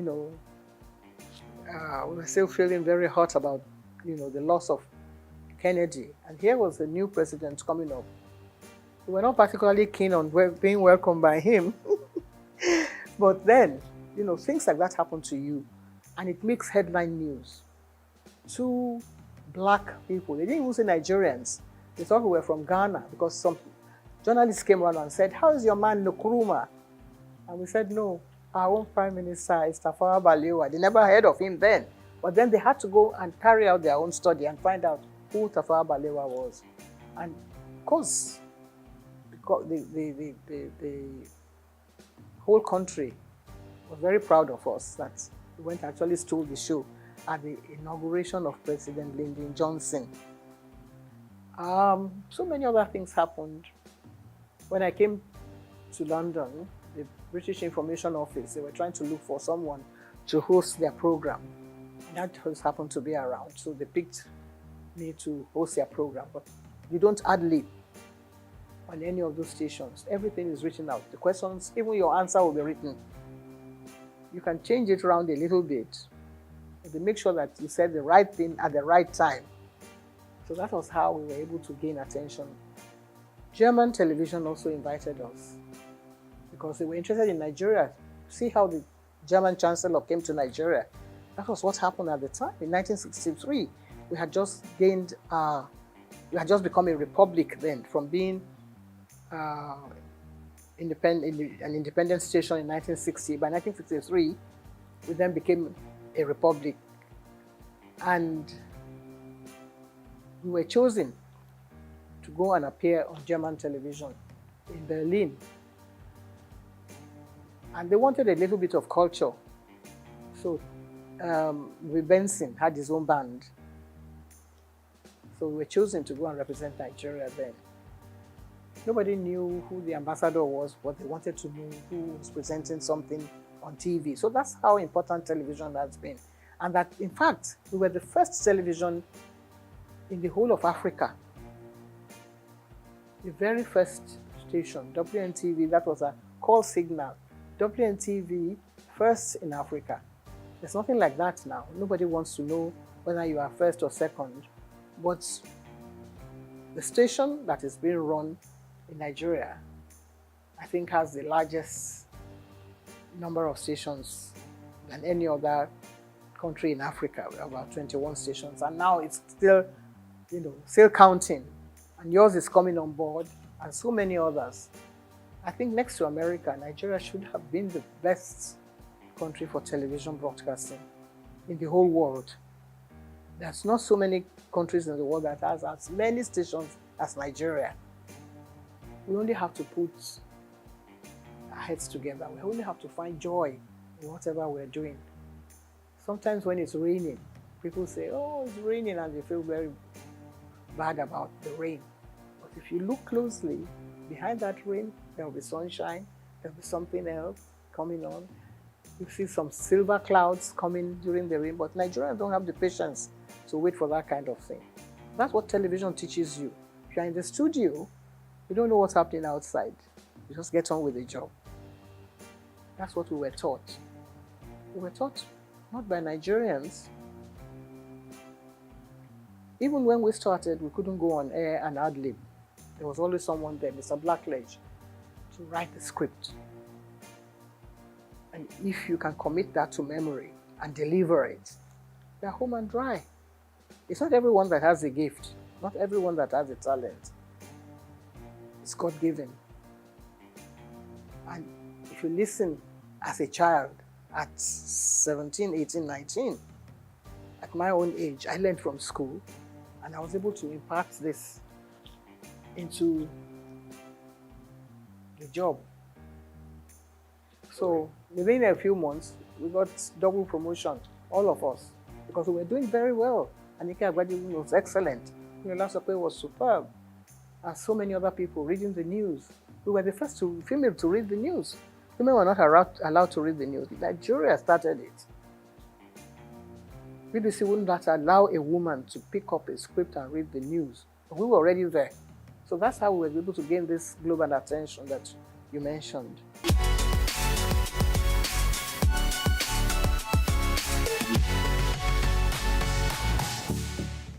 It's not easy. It's not easy. Like I said, when we were taught not by Nigerians. But somebody came along the line and said, we don't have to speak like English people. You can just carry on and use your own parochial background. If you are a Robo man, you can speak English the way you like. That was his own idea. Because he didn't believe in us doing all this la-di-da and trying to, say things the proper way. But that watered down the standards a bit. Because then everybody, maybe he had a relation who wanted to appear on TV, and he wasn't allowed to because he couldn't speak like Ikenanda Goba or Bodelalade and things like that, or Friday Fude or Mike Nahuru. So somebody must have gone to him and said, because he doesn't speak like any of those people who were taught by, foreign teachers, people who had learned, people who knew what a DJ, we had a Bible then, that you had to pronounce your words correctly. So he came and said, now that I'm DG, I'm not going to tolerate all this, your English way of speaking. And some other people, of course, that watered down the standards. That's not our own making. We were still ready to continue the way we were doing, but then they pushed us to the background. But there were others who were able to perform well. Ruth Benamesia, Opia, Siene Oweber, and of course Bimbo Oloyede, who was born in England. If you already employed those people to deliver the goods and to present your programs, you're not going to sack all of them because they speak with English accent. I don't see how that can be an offense. You cannot be, guilty of speaking English well, like the English people. But they then brought out other people. And you had the head of presentation. I became head of the presentation after I came under Guba. And we're trying to prepare your roster. You wanted to put such people online to read the network news. They say, okay, bring somebody who can speak like the Radididu and do a little bit of a on the side. It's part of our culture. So that is what is happening to TV broadcasting in Nigeria. It's all very interesting. So, this cultural milieu and bringing, a touch of Nigeria. Nigeria is doing well. In that aspect, in the music world, I think we're leading. Some of us who grew up on Handel's Messiah and Mozart, we have to sort of put our hands behind our back now and watch, all the way things have turned around. And Nigerian music is doing well. Afrobeat is reigning everywhere in the world. So really you can't find faults with that. So when they watch a bit of Fela and his children and all his grandchildren doing well, then listen to the channels on TV, you have to take what you get from there as well.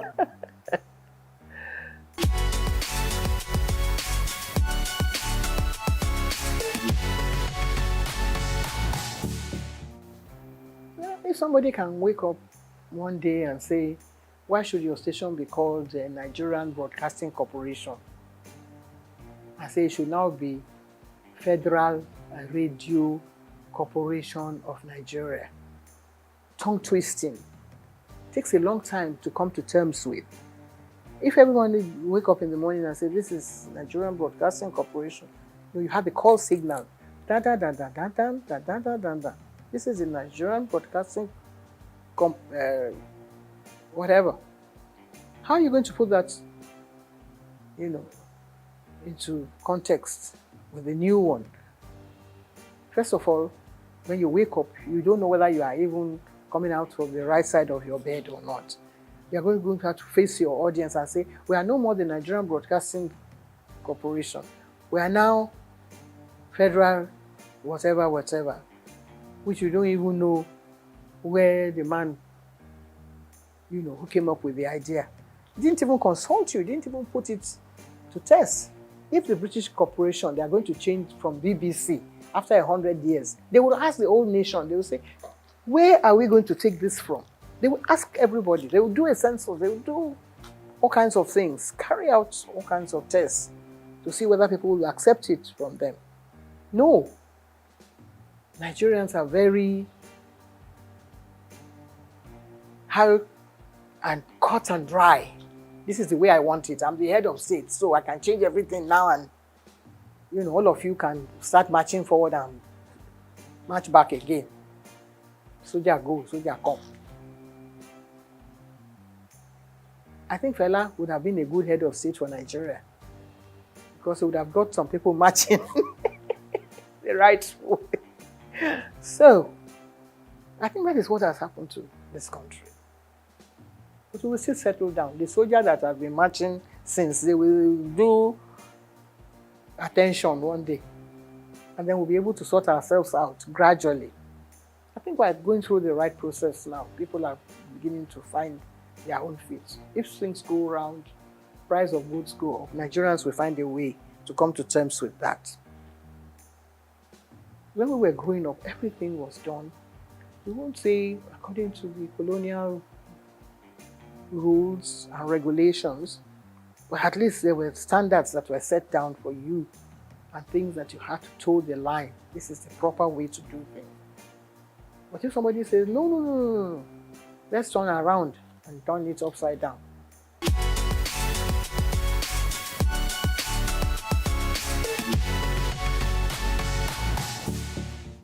First stack. It's the only thing that has moved to the whole world from Nigeria, that shook the whole world. That brought everybody attention to see what Africa has to offer the whole world. It happened here on this soil in Nigeria. I was a member of the ceremonial committee I remember the opening ceremony. There were about 15 heads of state. We've never had anything like that since then. That is what we should ask ourselves. Every head of state that takes over from Nigeria should find out again. It's not from broadcasting that you can get the answer. You can get the answer from technocrats who had worked in all those areas. What happened? How come it couldn't happen again? It's like Armageddon. Every country was represented. Every culture was represented. Miriam Akiva was watching us and called us at the station one day and said, even the way we linked programs, they couldn't expect that it could be happening in Nigeria. We received phone calls. People were sending us bottles of champagne on the air. The links. Bimbo Oloyede was there with me. I was at the opening ceremony. I was yanked from there to come back to the station. From, interacting with the head of state or with our head of state at the time to come and man the station because what was phenomenal. How come we've not been able to do it? 77 years, how long ago was that? I was only 37 years old then. I'm going on 90 now. It hasn't happened again. We should examine that. Even the head of state that was there is still alive. Let us ask him again. Let us put him down and say, Oga, please explain to us what happened. Some people came up with a theory that the symbol that was used was fetish, that is what has happened and Nigeria has turned upside down. If that is acceptable, it may be superstitious in your eyes, but let us find out. Let's go call the Babalawo. Is it bad that it is a Nigerian that carved this image? And it is making news outside the world. Now you say, no, it is not good that Nigeria should be able to project an image that would attract the whole world, something that will bring everybody on their knees. After the first attack, we were still recovering, just batting in the glory of first attack. What's this artist, the blind one, who was not part of it, who didn't believe in it, he came and had his own first attack, all on his own, from America. Stevie Wonder, he came with his own team. We had to mount all the cameras back in the studio for him. He had his own 7-day festival here in Nigeria. What prompted him to do that? Other people came. They wanted to know what was happening in Nigeria. What has happened? We couldn't have another festival since then. What do you think went wrong? Nothing went wrong. Everything went so well that people wanted to destroy our own Nigerian people. Wanted to destroy the glory that's this whole thing that's emanated from it. It hit the whole world. People are asking, when you go to Britain, you say, what happened? Why aren't you having? I had a friend who was head of the, he was from the British Guyana, a black guy. He was friends with everybody. He knew all Nigerians. Said, what happened? Why are you going to have another festa? Professor Ian Hall, he keeps asking me. Even if we can't have it because it was very expensive anyway, Nigeria had all the money. Even though we had a coup after, it was first of all the brainchild of Gawan. And then Muritala came on board. Muritala was killed, but in spite of that, they couldn't kill that dream of having a festa in Nigeria. If we are able to bring out all those programs again, I think we'll be able to answer those questions. I'm still alive. There are a lot of people who will still want to know the answer to that. It's a very, very brilliant question that you have asked. I think if it was another country, we'll set up an inquiry and say, what happened? Can we resuscitate this whole dream? Some of the tapes that we had then in WNTV, some people put them in one place and set fire to them. Because They felt maybe somebody in their religious organization said, you are the one projecting all these things. So Nigerians are bringing idols around. Who gave them the idea to make the idol? It's God now. It's from God. Whatever thing you were able to put together. The Bible was put together because God loved the world so much, and He wanted us to learn about, things that had gone out from the time of Adam and Eve. God loved the whole world and created Muhammad and said, put people together and let them say Allah Akbar every day, morning, noon, night. God created so many wonderful things for us, so many images that we can imbibe from, so many things that we can learn from. People want to come and learn about our country. Instead, we say, we want our sculptures back. What are you going to do with them? You don't have a museum where you're going to put them to make them thrive and people come here to Nigeria. It's a good idea for them to come, but if they learn about your country, what your people have done over the past 2,000 years. 2,000 years of Nigeria image was put together by the BBC. Nigeria went and tore it up in shreds. He tore it up. He said, what are you doing with that? What you call bad belly. I don't know if anybody sang a song with that title. If we maybe start from there and say, what do you do with your own bad belly? Some people, National Stadium. There is no theatre in England, in London, that I know that I've gone to watch plays and things that have not been in existence for over 500 years. So many studios. We have one big one, the dream of Nigerians. And now we want to go and do banking there. We want to go and do trade. It's supposed to be for culture, for our own culture. Lagos State will be dragging federal government by the neck and say, no, we own the theatre now. And we want somebody to come and do something there.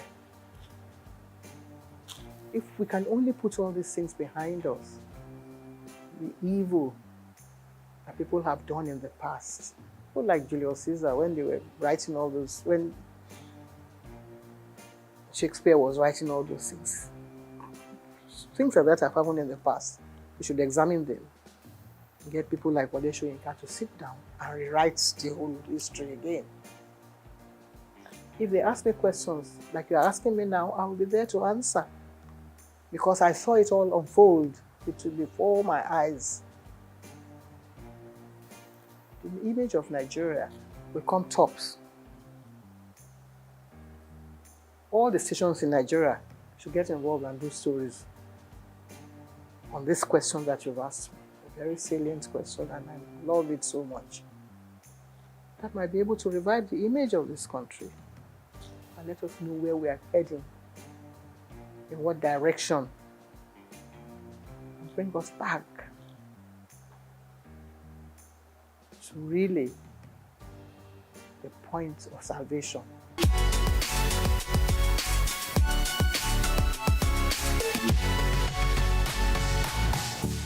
Well, I haven't seen it. I must have mentioned it somewhere. I think on one of the channels when they was trying to build the scandal around it, and I tried to put the record straight.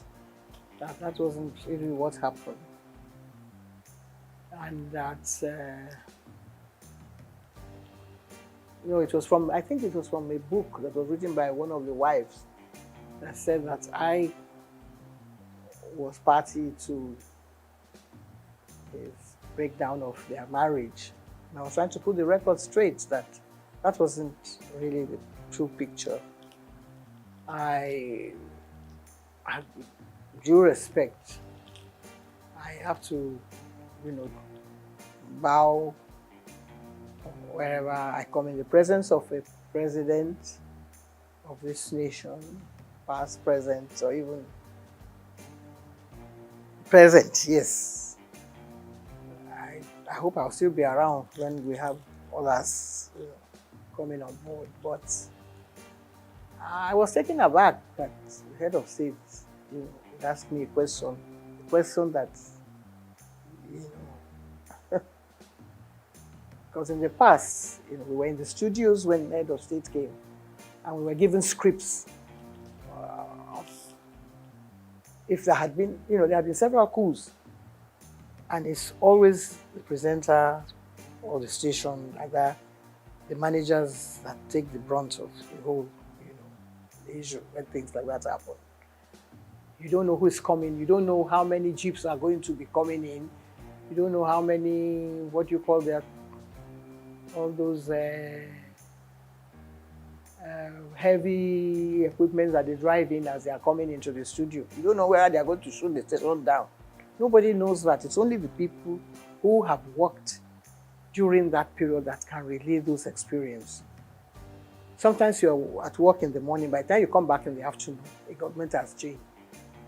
And if you haven't got maybe your ID card, you won't be allowed into the station, or somebody can throw you in or into jail.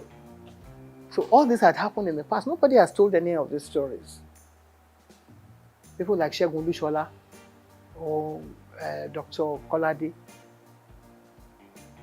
Somebody might come and say, so has happened. I was driving my former husband to work in the morning.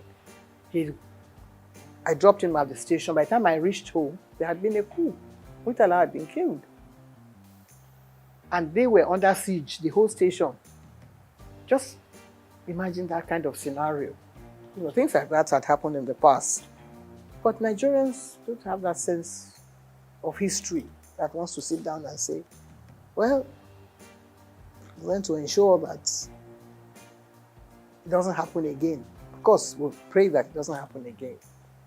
And you wake up in the morning and somebody is announcing something else, different from what you have.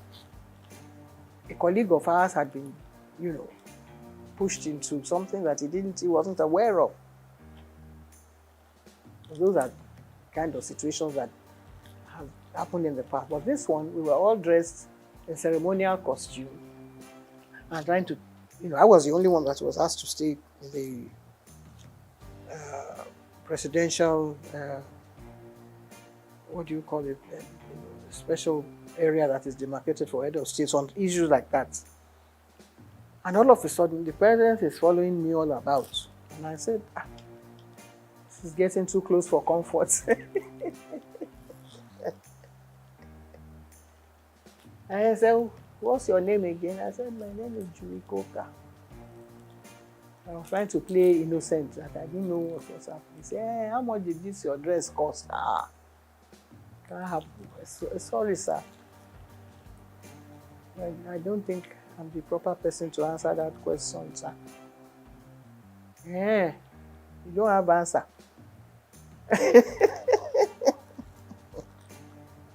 a bit unprofessional. I mean, not in the profession per se that we mean, but I wasn't prepared for that kind of thing.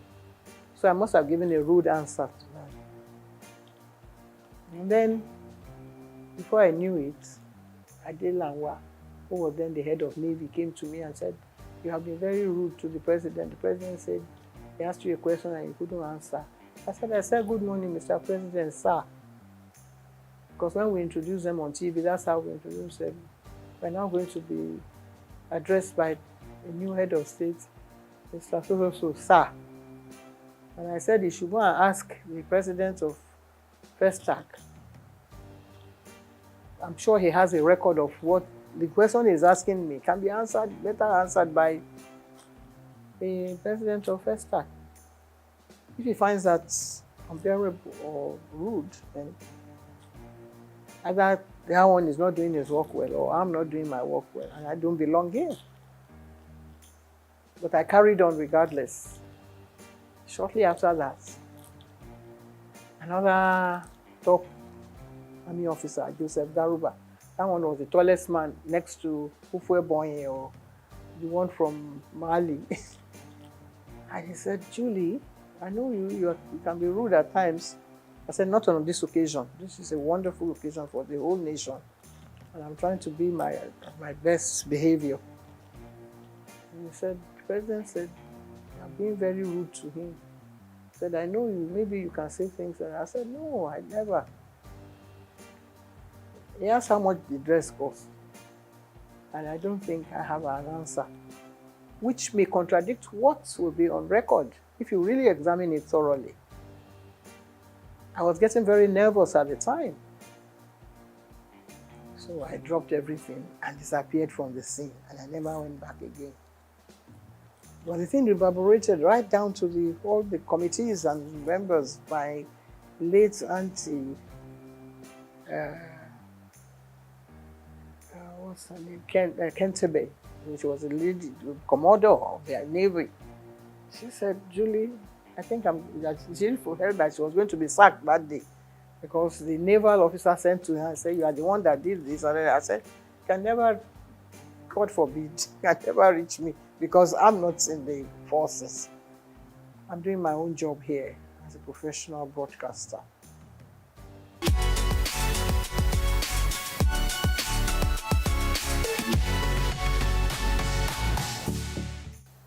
Well, I think it has reached a stage now where whatever you say might be taken against you because there are so many people going to court now and people sent to jail, but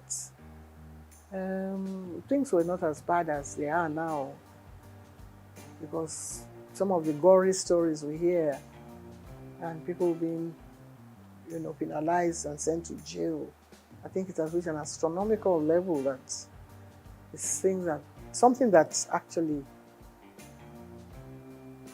maybe it was there and people did not want to open the canker worms and let us see what is really happening. In my own case, it was a deliberate attempt on the part of an aunt of mine who felt that there's no child that should continue going to school at a certain age. And they were trying to arrange for me to get married to somebody. And it's a tradition of our people, in Delta, to find out whether the girl is still a virgin. Then they go and look for one old man. It's not this, the one that is happening is child abuse now. I don't know what to call that one. There are other cases too of children being sold into, prostitution and to apply a trade that by some madams, which is not really acceptable. But there are other areas that maybe some parents cannot pay for their children's school fees, so they send them, into child labor or whatever. I think every child should be given a chance to have, proper education. If Awolowo can start free and fair education to children, whether all genders, boys and girls, see what the results that have come out of that. But in some other parts of Nigeria, they believe that that it's not acceptable in their religion, and so they still keep the children down and send them into early marriage. And a lot of people have dealt, people like Dr. Simi Johnson, they were in the forefront of that vanguard to liberate the children who have been kept, into further at age 13. And when they have children, they are not able, either they die, premature deaths from, being too early to go into pregnancies and have the children properly and things like that. Different stages, it's a very serious issue that actually I think has been well looked into, not by the United Nations or by, but Nigerian government itself should look at it more, more serious terms and try to find how to deal with it. But there's something that happened in some homes, which is now coming out now, which in the past, members of the family will not allow maybe a woman that is a victim. The child is a victim, but there are other, things that sort of trigger down the line, like a wife, for instance, who is watching her husband, trying to abuse children that are under their care. And the children definitely cannot, rise to the level that a child who is being abused at an early stage cannot continue with her education. So I have been involved in issues like that because I was affected as a 13-year-old when an aunt of mine felt that I should stop going to school. But I was rescued by another aunt. So I was lucky at the time. Not many people have been able to, get through all this kind of trauma. I was lucky that just at the time, the man was busy talking to some other people, and it's like somebody being kidnapped and another person coming to your rescue. So I was lucky at my own, to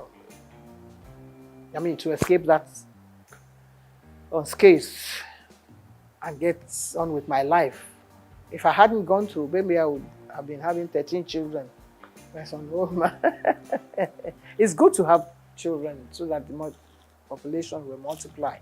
But then you have to make sure that the children are able to, get on with their education. And when you educate that child, you're able to look after other children. I've raised so many children in the process, because I was able to earn enough money to take care of members of my family. And that is what everybody should sort of, try and rise up to that challenge.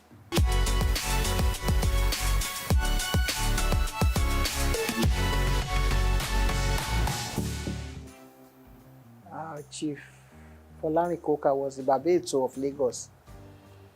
So, and I used to accompany him to the palace of Yekon. And someone then said, well, Yeto, why don't you let... He wanted his wife to be the Yeto, but she rejected it. She said she didn't want to because, she thought they were going to perform some fetish.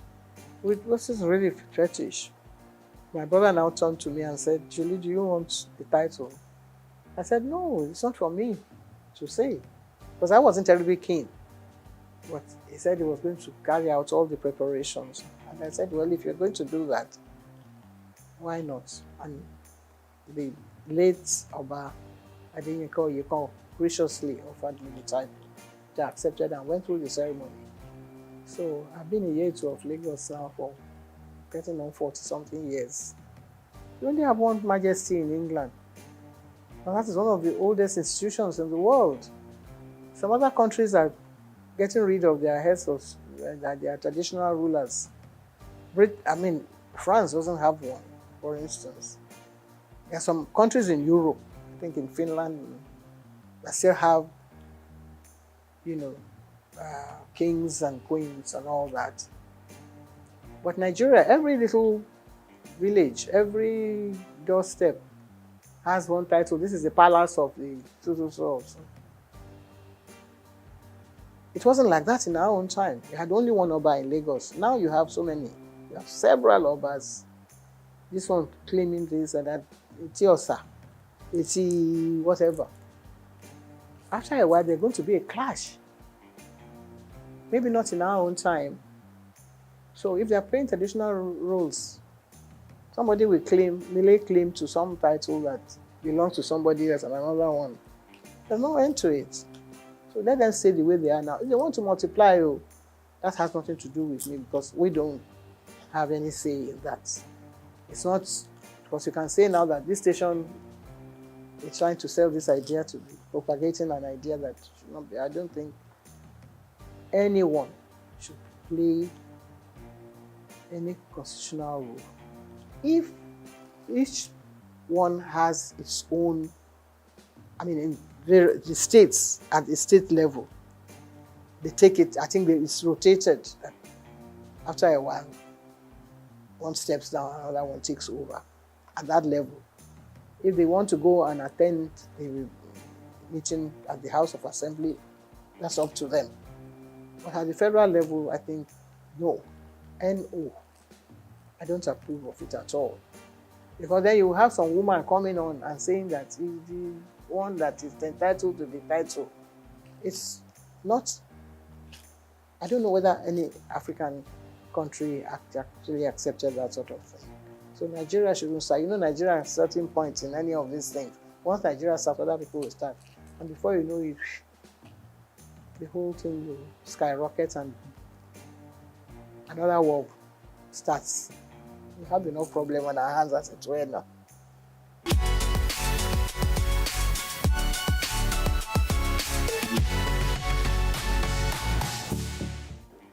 No, we are lagging behind. It's such a terrible shame that we only have about 4 women in the Senate. It's ridiculous. We seem to be dancing backwards. In that regard, I think we're falling short.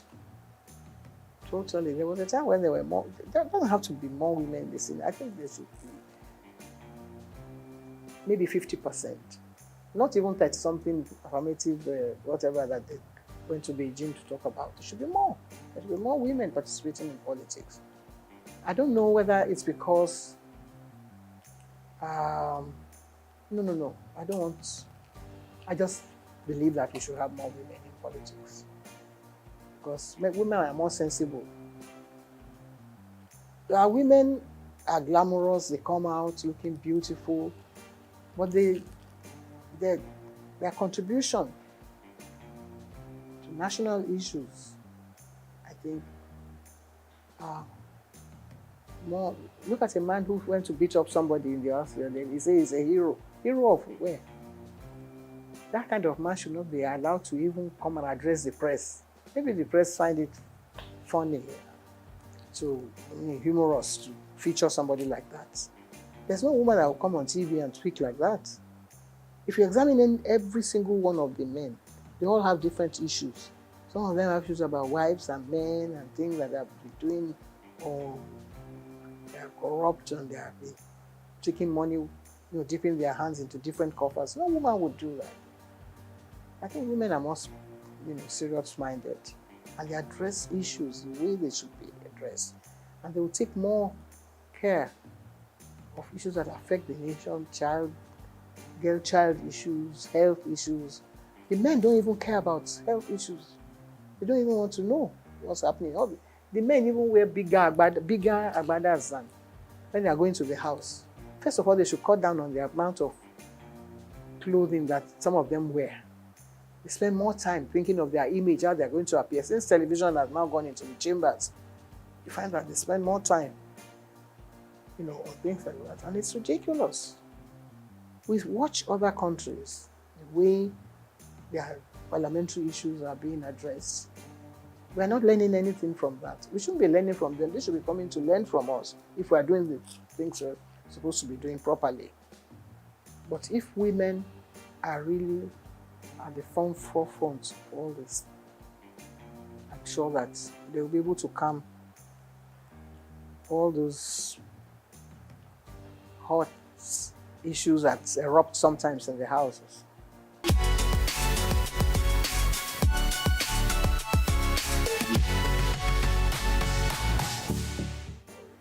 With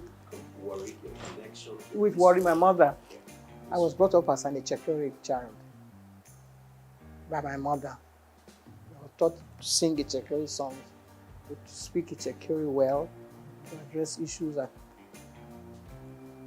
affects the people of worry. My stepfather, who also brought at the hand in my upbringing, was an Ichekiri man. So I think that takes care of all those things. Well, I was brought up in Lagos, so I have this dual kind of nationality, and I knew my father came from Egba land, but I didn't have much to do with him. I only have connection with the family, like, Toye Koka, who was my uncle, who took care of me as well, but he was too busy doing other important things. But occasionally when they're having issues in the family, I'm invited like a stranger. But because I speak Yoruba very well, and I passed all my exams, and I used to do all my programs in Yoruba in Ibadan in those days, on radio, WNBS. So I can still hold my head high in that regard. I think I function very well. It's like the King of England. You know, he sometimes goes home to his Greek family. When, you know, Prince Charles, when he was prince, he used to go on holidays with his family from the Greek side. And in fact, it looks like some of them sometimes when they are together. So yeah, I think it's allowed.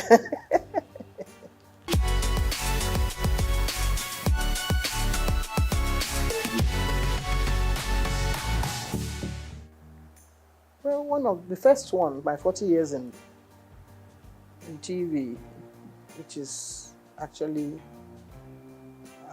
showcasing all the my life in broadcasting from the early stages, which actually should have answered some of the questions, was a textbook in Kenya for many years, because the minister came to Nigeria and my DG then, Mohammed Ibrahim, had a whole box full of the books and he gave them to the minister. And when the minister got there, he requested for more copies of the book. I never got paid for it, but I was delighted that they found the book so interesting. So maybe I'll get someone to serialize the book on TV sometime. We tried to do it some years ago because I cannot be telling the stories all over again. This is about maybe another 30 years story. Again, we've done another sort of edition.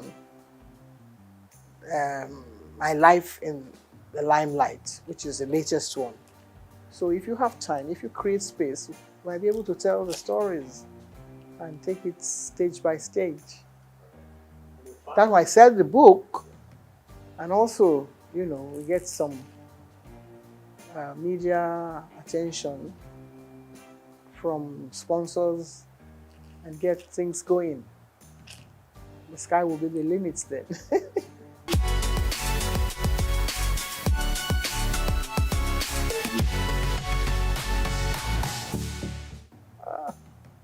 Well, eat well, eat the right food, type of food, eat chicory pepper soup, or anybody else who's cooking pepper soup now, because then you don't have too much oil.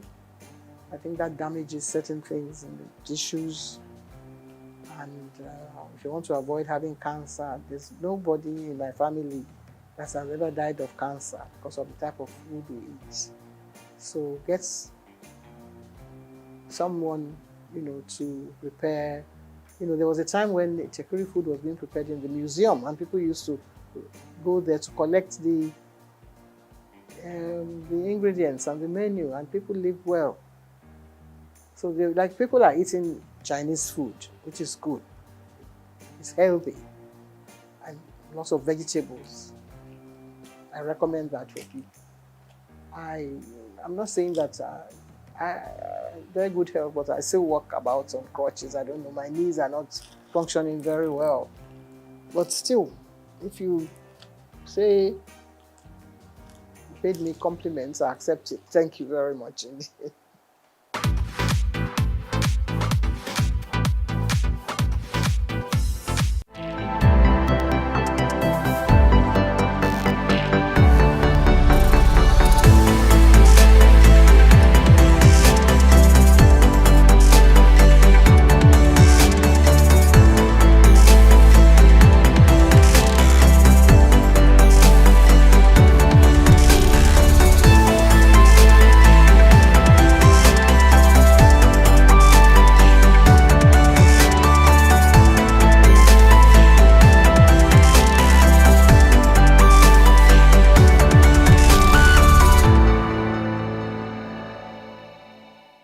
According to the former UBA Group Managing Director, Mr. Kennedy Uzoka, he's a man that knows it all. Also, another described him as an encyclopedia of knowledge. The both are now farther from the truth of a man whose career has spanned over 4 decades, being part of a dozen organizations in both the banking and manufacturing sectors. Serving in different capacities as either a director, board member, or chairman of organization such as Honeywell Flour Mills plc, PZ Cussons plc, Nigerian Breweries plc, and United Bank for Africa plc. In the same vein, he also had some link with the British American Tobacco Nigerian Foundation and Nutrisima Limited. He was once the president of the Manufacturers Association of Nigeria, where he clamored for the patronization of local content by all well-meaning Nigerians.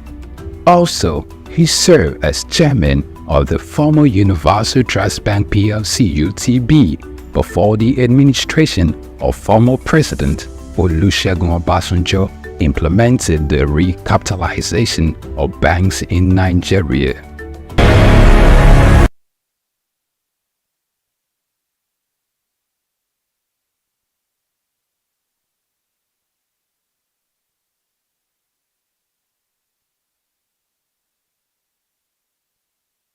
Born Kolawole Babalola Jamodu on February 9, 1944 in Odo Ere, Yagba West local government area of the present Kogi State. Kola Jamodu attended St. Paul's Primary School in Intimate City College from 1958 to 1961, Harvard Business School, Boston, Massachusetts, United States of America from 1986 to 1987. His mother was Mrs. Fumi Olabinwonu. Not much was known about his father. At an early age, Kolawole showed an uncanny drive for knowledge and learning, which will form a greater part of his adult life. His rise to fame hasn't been without its peculiar episodes of challenges. He started his career with the United African Company of Nigeria (UACN) in 1962. 3 years later, he moved to Lever Brothers Nigeria Limited, now Unilever Nigeria plc, and in 1965, where he received many years of experience of over 10 years in production, commerce, and finance. He later joined PZ Customs Group in 1975 as a group accountant. Chief Kolawole Jamodu, for many who work closely with him, he is a go-getter both in the business arena and an exemplary leader in achieving the corporate governance with a litany of portfolios in diverse sectors. He is a trailblazer practically in many areas. He was the first Nigerian to be appointed as Group Finance Director at PZ. In 1980, he was appointed Chairman, PZ Nigeria Limited, then a trading subsidiary of the PZ Group, while still holding his position as a PZ Group Financial Director. In 1987, he became the first Nigerian Deputy Group Chief Executive, and in 1990, he became the first Nigerian Group Chief Executive of PZ Cussons. Still in 1990, he was appointed Chairman of PZ Cussons plc, becoming the first Nigerian to combine the positions of a Chairman and Chief Executive. He, in 1999, after he had served in that capacity for many years, meritoriously retired but remained on the PZ Board of Directors as Chairman in a non-executive capacity. Known for his strategic touch of class, Take-Two, although his first appointment as Executive Chairman of PZ Cussons was interrupted by his appointment as Minister of Industry in 2001, when PZ went through a tumultuous season in 2013, when revenue nosedived and profit hemorrhaged. Kola Jamodu was on every shareholder's lips, underscoring the confidence reposed in his ability to provide effective leadership hitherto wanting for the company at that time. Known for his knack for having the right strategy to grow business in a difficult market. In his capacity as Chairman of Nigerian Breweries plc, Kola Jamodu led the strategic investment and acquisition that have enabled Nigerian breweries seize key markets from competitors, positioning the company to maintain leading market share, moderate operating costs, and grow wealth for shareholders. In 2014, Nigerian Breweries acquired Consolidated Breweries Limited, with which sales revenue grew by 10% in 2015, even as the total brewed market declined. The company saved cost and defended profit drop in 2015. Jamodu also served as chairman of Universal Trust Bank PLC, a director in Ashaka Cement, and a director in Honeywell Flour Mills PLC. And also, he's been a director of United Bank of Africa since 2007. He's a fellow of Chartered Institute of Accounting, Nigeria, fellow of Chartered Institute of Management Accounts, London, and fellow of Chartered Institute of Secretaries. The name Jamodu trumpets loud and clear in Nigeria's boardroom leadership, owing to his dedicated work and great accomplishments in building businesses. Jamodu has only been a seeker of new challenges, set to brave and break new grounds. Our key takeaways from his tenure as minister highlighted the introduction of various innovative backward integration policies that enabled self-sufficiency in the production of goods like cement and other staples. This move led to increased foreign direct investment, job creations, and a major boost to national economy and GDP. Dr. Jamodu, after a hiatus from the private sector, was appointed to numerous board positions with reputable multinational companies in Nigeria. For a start, he was reappointed chairman of United Bank for Africa PLC as a non-executive director in 2007. It's worth of note to say that in 2006, Dr. Jamodu was appointed to the board of Nigerian Breweries PLC as a non-executive director and later moved to become chairman in 2008, where he served 17 years meritoriously, spending 15 of those years as board chairman, and on April 30, 2023, retired as chairman of the organization, leaving a legacy of growth, innovation, and continuous success. Under his watch, the Nigerian breweries grew in leaps and bounds, strengthened its brand presence, and continued to drive positive change in the Nigerian breweries sector. What was achieved during my period was a joint effort, because you can't say a leader if there are no followers. There are committees, and these committees are made of members of mine. Chief Dr. Kola Jamodu is a recipient of several national honors, including Member of the Order of the Federal Republic of Nigeria, MFR, Commander of the Order of the Federal Republic of Nigeria, CFR. Also, is a recipient of the National Productivity Merit Award, NPMA. Additionally, is a Chartered Global Management Accountant, CGMA, a Fellow of the Chartered Institute of Management, London, and Fellow of the Institute of Chartered Secretaries and Administrators. He is also a Distinguished Fellow of the Institute of Directors, Nigeria. During his 4-year stint at the helms of affairs in the Manufacturers Association of Nigeria, MAN, he served in different capacities like the National Treasurer, Chairman of the Economic Policy Committee, Chairman of the Policy Advocacy Committee, Vice President, and later President from 2010 to 2014. Also, he is the past President of the Harvard Business School Alumni Association of Nigeria, a former President of the Chemical and Non-Metallic Products Employees Foundation, and an honorary member of the Nigerian Industrial Policy and Competitiveness Advisory Council, chaired by the Nigeria's Vice President.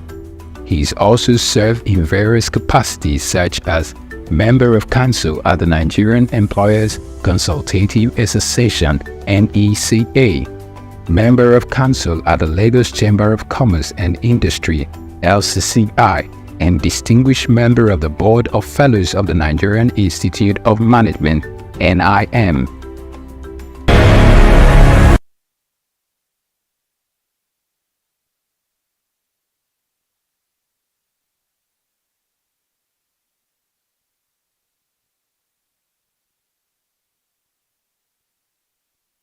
He is an active member of Ikoyi Club 1938, Lagos Island Club, Lagos Metropolitan Club, Lagos Motor Boat Club, Moderates Club, and Lagos Dining Club, some of Nigeria's most prestigious social organizations. Not many people, prominent or otherwise, could be suitably described as detribalized nationalists like Dr. Kola Jamodu, whose great likeness for all and sundry cultures and tongues, coupled with his numerous contributions to the growth and development of various communities nationwide, earned him several chieftaincy titles such as Ashiwaju of Ere Kingdom in Kogi State, Are Apashewa of Ere Land, also in Kogi State, Babalaja of Lagos, Boba Gunwa of Ere Land, Kogi State, Maye Bobajiro of Ibadan Land, Oyo State, Barakoyi of Osogbo Land, Osun State, Mayegun of Ayetoro, Bede, Kogi State, Fiwajoye of Mulipa, Jebu-Ode, Ogun State, Ikemba I of Oba Nsukka, Ari of Eruku Land, Kwara State. Jamodu is nothing short of a legend. Although with limited experience in partisan politics, he stood tall and stepped into the plate when occasion presented itself in Kogi State, when he took leadership of the People's Democratic Party (PDP) as minister, serving in the cabinet of the ex-president Olusegun Obasanjo. In the middle of 2020, Chief Dr. Kola Jamodu served as the pioneer chairman of the Elders Advisory Committee (EAC) of Pan-Okun Relief Response Agenda, which played a pivotal role when the world was faced with the coronavirus, mobilizing resources to provide relief materials for the entire Okun people, as well as address various issues relating to the pandemic in the land. He, through the Kola Jamodu Foundation, KJF scholarships are provided to several poor students through all levels of education, primary, secondary, and tertiary levels, medical support to indigents who have genuine medical conditions but couldn't afford to foot the bill. Chief Kola Babalola Jamodu, over the years, his hobbies have been the same: reading, traveling, golf, and badminton. He is married to his sweetheart, Olori Asiwaju of Ere Kingdom, Chief Mrs. Fumilayo Jamodu, and they are blessed with children and grandchildren. Chief Dr. Kola Babalola Jamodu.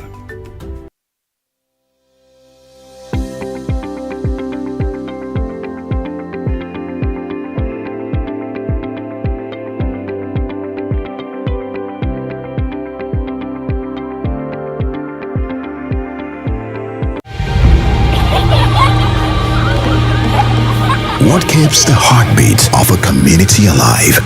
Is it the courage to create, the power to connect, the vision to transform? Well, it's all of this and more.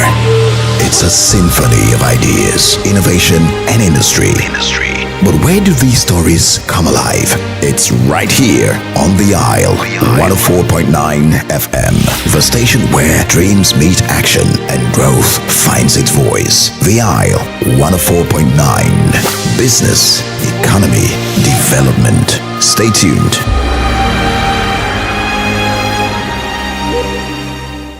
We've got just what you need right here at Femi Wash Media.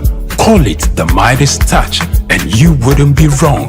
Let us record, produce, mix and master your audio like nobody does. Reach us on our contact today for the best quality job.